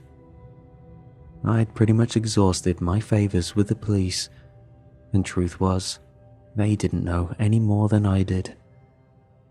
But it turned out the building was still standing, condemned, but they hadn't demolished it, partly because no one wanted to take responsibility. But I reckon it might have had something to do with the biohazard warnings slapped on every single window and door. Good thing I brought a gas mask. I waited for sunset, geared up, and entered through the unlocked door. First thing that hit me as the door swung open was the smell. Similar to the trailer park, but full pelt and hot as well. Made me think of lizards and poorly kept terrariums, strong enough to make my eyes water even through the mask. One thing was clear as I took a look around the hallway. The building was diseased. Not just run down or decrepit like the usual urban decay. This was something else. Looked like the inside of a clogged pipe. You know how limescale fills it up? It was a bit like that. This oily, rusty-coloured fluid had seeped down the walls and left them glistening and soft. Ropey stalactites of the stuff hung down from the ceiling like old party banners, and I edged around them, afraid of what might happen if one touched me. Best guess was that stuff was digesting the place. Anything soft or organic was going or gone. Old umbrella frames were left standing in one corner, the fabric burnt or dissolved away. The carpet was reduced to just a few patches no bigger than my hand, and a bunch of old cardboard boxes piled up under the stairs had turned squat and half liquid, almost flowing down and around each other.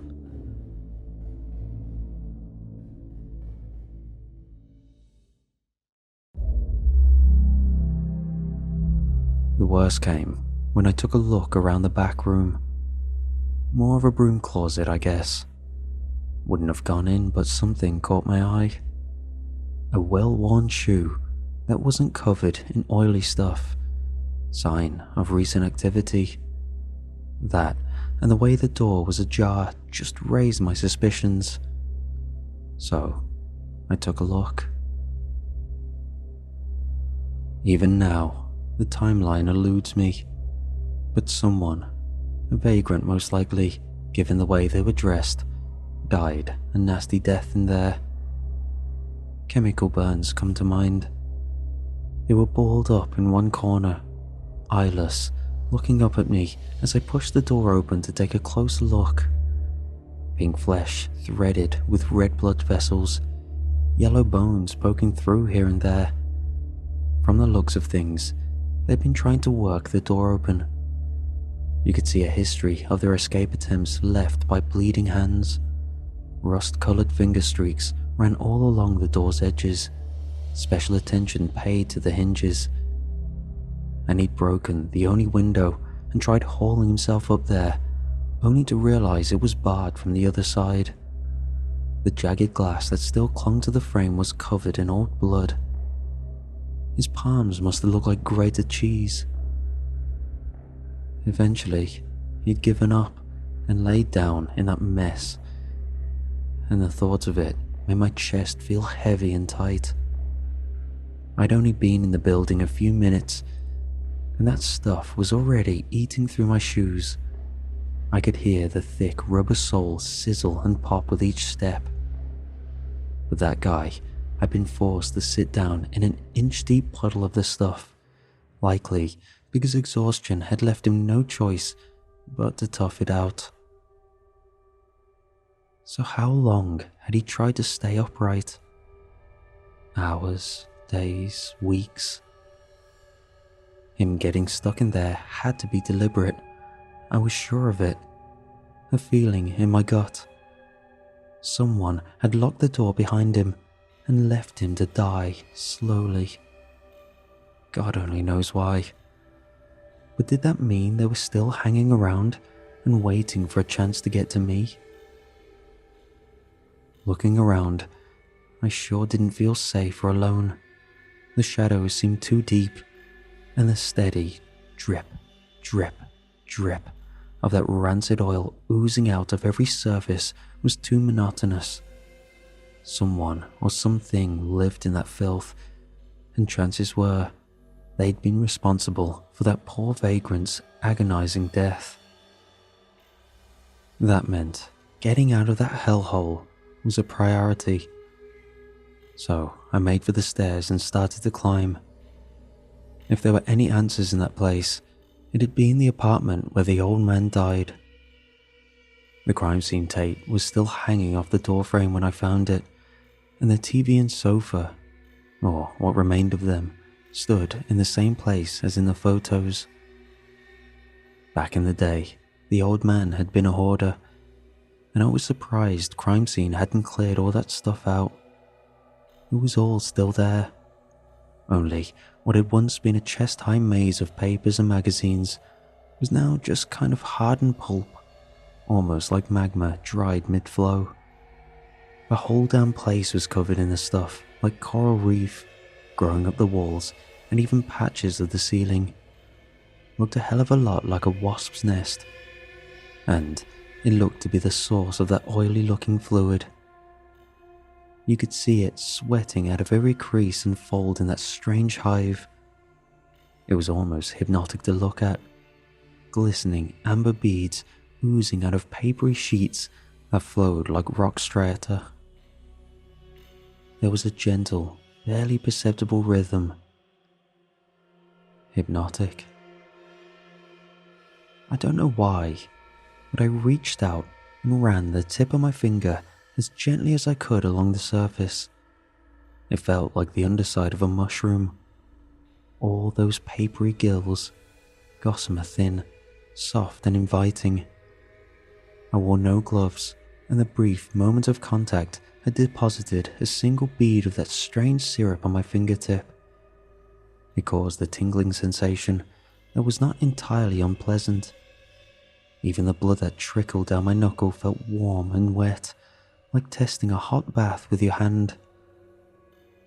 I liked it, and I wanted more. I went to reach out and push my arm into the nest when a hand burst out of the nest and gripped my wrist. I was so surprised I didn't even make a noise, but instead wordlessly fell back as the hand pushed me away from the nest. A nearly skinless forearm followed, and soon after, a face emerged from the papery nest like a grime-covered nightmare. Black eyes and a lipless mouth. It was a man that could have passed for a corpse, like a half-digested piece of meat. Terrified, I struggled to my feet and realized that this person had broken damn near every bone in my wrist with that single grip. "Your meat smells raw," he growled before heaving himself out of the nest in a disgusting parody of childbirth. My sanity flickered, and the next thing I knew, I was on the ground floor with bleeding eyes and both hands frantically pulling at the door handle. My mind returned in pieces. I blinked red tears away, but didn't stop trying to open the door. I felt it, that urgent need to leave, like a suffocating man feels the need to breathe. But I'd messed up bad. I'd sniffed out of the closet and saw the trap laid there, but hadn't seen the larger one set for me. There was only one way in and out of that building, and I hadn't jammed the door open. Now it was shut, and nothing I did could get it open. With more time, maybe I could have pried the jamb or even kicked it down, but my heart was racing and my vision was blurring. I wanted out of that place, a hot primal need to get the hell out. The air was too hot, my mask too stifling. Sweat condensed on the inner plastic and made it damn near impossible to see. And the pain in my wrist was a throbbing explosion that made sensible thought impossible. I'd realized early on into my little foray that I was underprepared, but the scale of what that meant eluded me until I was there, wrestling with thoughts of exposure and contagion and disease, fumbling at a greasy doorknob with a broken hand while suppressing thoughts of what might be crawling up my leg or back or neck. Panic threatened to consume me. The world and all the normality it represented was right damn there. I could hear it. The distant hum of traffic, the amber glow of streetlights that lit up the biohazard posters. Not 30 minutes ago I'd been there, safe and far away from this waking nightmare. I was being reduced to a prey animal. Even in the moment I could sense it happening to me, being made into something lesser. But it was like my actions were no longer my own. When I finally gave up on that front door, I turned around and saw the shadows way back at the hallway begin to shift as something descended the stairwell. There was no other way out, no door, no window, just me, a long corridor, and a nightmare coming right at me. Something inside me gave up. I don't know how to describe it. I'm still not sure if it was that building and that strange fluid that seemed to warp my own thoughts, or maybe there's just too much one person can go through, but I could practically hear the thin membrane of my sanity tear as I fell backwards into the door and slid down, breathlessly awaiting my terrible fate. I almost contemplated turning off my light, but by then it was too late. I could see him coming towards me. He was legless, nothing from the waist down except blackened viscera trailing up the stairs behind him. He pulled himself towards, hand over hand, with hungry eyes. Before I knew it, he was on top of me, one hand gripping my mouth with a salty palm, the other stroking my hair. And then, in an instant, his demeanor changed. He pulled back with a terrified cry and scrambled away like I'd just struck him with a blade. No, no, no, no, no, no, he muttered. No, no, you should have said, I didn't know. I thought you were another one. I didn't know, I thought you were here for me. I didn't know you were hers. He cowered away, pedaling on both hands backwards while keeping his eyes fixed on me. Tell her I did not know you were hers. I could not smell until I was close, very close. If I hurt you, I am sorry. Tell her I am sorry. I did not mean to hurt you. It is just, I do not get to eat often, and I'm always hungry. With a rapid gesture, he threw the key for the door at me. It skittered across the floor and fell just short of my feet. Tell her I did not know. What are you? I stammered. He looked at me, curiously, stopping his retreat only briefly to gauge my expression. She likes to be seen, but I looked without asking, and I got what I deserve. Who are you talking about? I asked. He very nearly laughed, but with such deformities, it was mostly a drooling guffaw. You know, he gasped. Don't be stupid. You're in love with her, just like me, but different. You got permission. I didn't. But she was good. She left me an old nest to live in, and I have permission to eat anything I kill or trap myself. Hard now that people know to stay away, but sometimes I get lucky. His eyes flicked to the closet with sickening hunger. What has this got to do with her? I asked. What colour are her eyes? He replied, almost manic with excitement. Answer, tell me, what colour are her eyes? I stopped. The word felt wrong in my mouth. Blue. No, he chittered. None of those. Seemingly excited but afraid, he raced forward momentarily and gripped my lapels with twisted glee. Compound, he hissed with such forbidden pleasure. Her eyes are compound. She's jealous of us, you know. Jealous we get to love her. And then he disappeared into the darkness, and something inside me gave way entirely, and I passed out.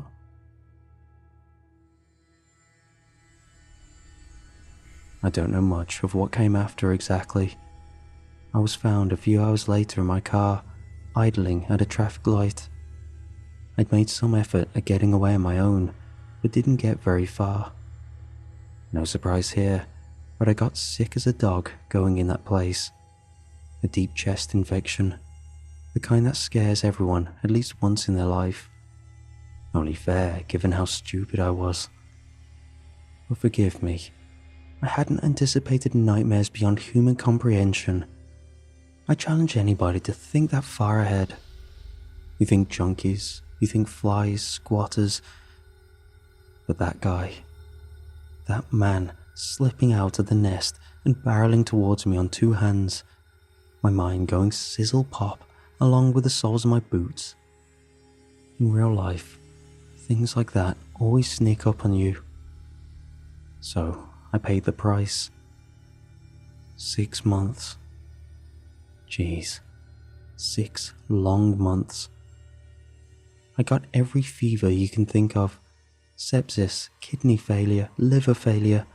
Month after month drowning in my own fluids, coughing up stuff that made the nurses gag and leave. I asked the doctor what the long-term effects will be, and he winced before reading a list of things that didn't leave much hope for a happy retirement. And if it was hard on my body, it was even worse on my mind. Those fever dreams. Doctors say what I remember in that building, that was all just part of the sickness. Say I spent a good 3 days in a coma and strange dreams are the norm, which I might accept if it weren't the damn skin graft still healing in my right hand. No one can explain that. My client visited, just the once. There are universally sad moments in life, and one of them is realizing someone you have a lot of affection for doesn't have it back. They have some, just not the same amount. It was always one way though, wasn't it? I saw her every single day, but if I was doing my job right, she only saw me once a month for our meetings. Our arrangement ended not long after, so I hope anyway. She left me like it was nothing. But me? Jeez. It felt like someone excavated my heart right out. Even after what she told me why she was there, even after what I did, I could barely stand up straight. I was so heartbroken. There were times after that I wish this sickness would just take me. Maybe that defeatism is why it got so bad. Who knows? She came to me looking for a recommendation of all things. She wasn't cold, far from it, but there was a sense of disappointment as she sat beside me and eyed me up. "I liked the initiative," she said after a while, "but the results leave me unimpressed." "What the hell happened in that place?" I asked. And even though I could barely hear my own voice, she seemed like she heard every word. For a moment, the way she contemplated it, I thought I was going to get a straight answer. "You know, my mother said men don't see ugly women. They know they exist, but they just poof them right out of their mind, like a magic trick. She said we worked better being a little plain, good enough to take home for a night, anymore, and we'd start to leave problems everywhere we go. That guy was a problem. She was trying to warn me about the dangers of attention, but silly me, I went and got addicted. I hoped with you there might be a degree of separation, infatuation on a contractual basis."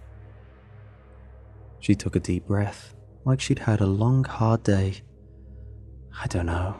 Maybe Mum was right. It's ridiculous, I suppose.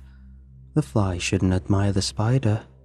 It either sees it and fears it, or doesn't know what's coming until it's too late.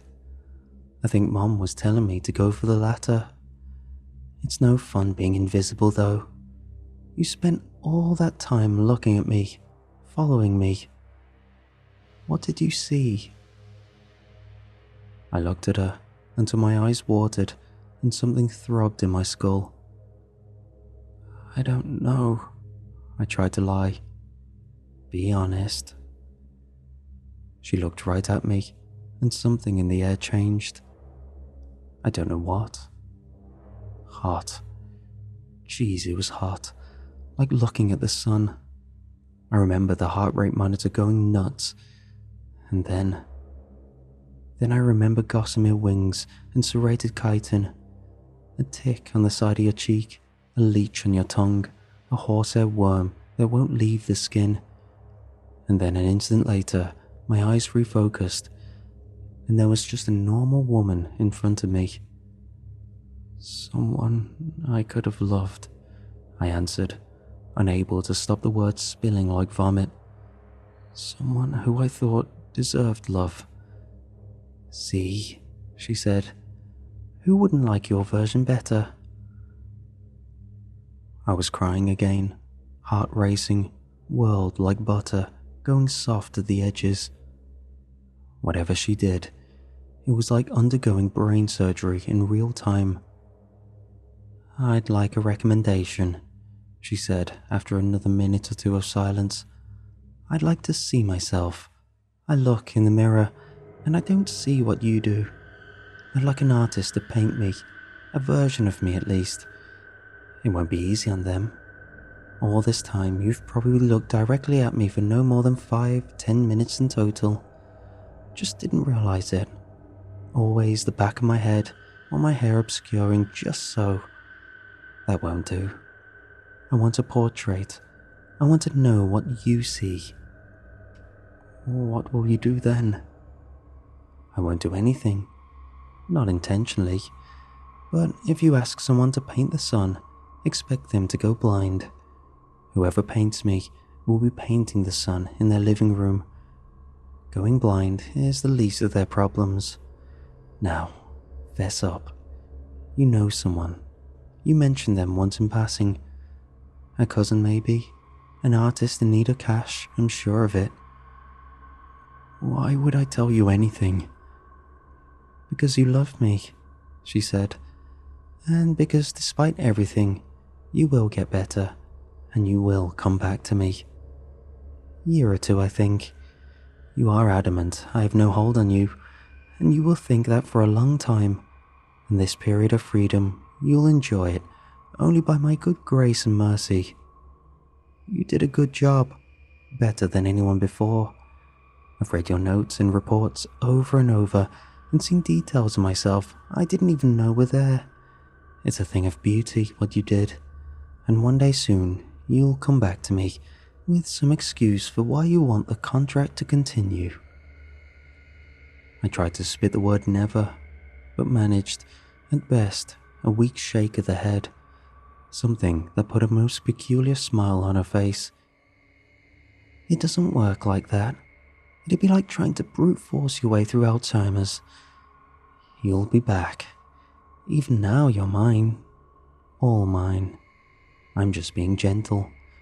And you're going to give me the name and number of that artist because even though you know I could no more love you than a spider loves the fly, you are desperate to please me. Because when I broke the man in that apartment building, when I tore him in two and told him that he would live there for as long as I desired, writhing without air for years and years, drowning in sickly fluid and trapped helplessly in a hive, he's determined to maintain, even though I wouldn't be caught dead going back there. He was grateful, and with time, you'll be grateful too. She put a pen in my hand. She smiled, mouthed the word, "Good boy." And God help me, I gave her my nephew's number.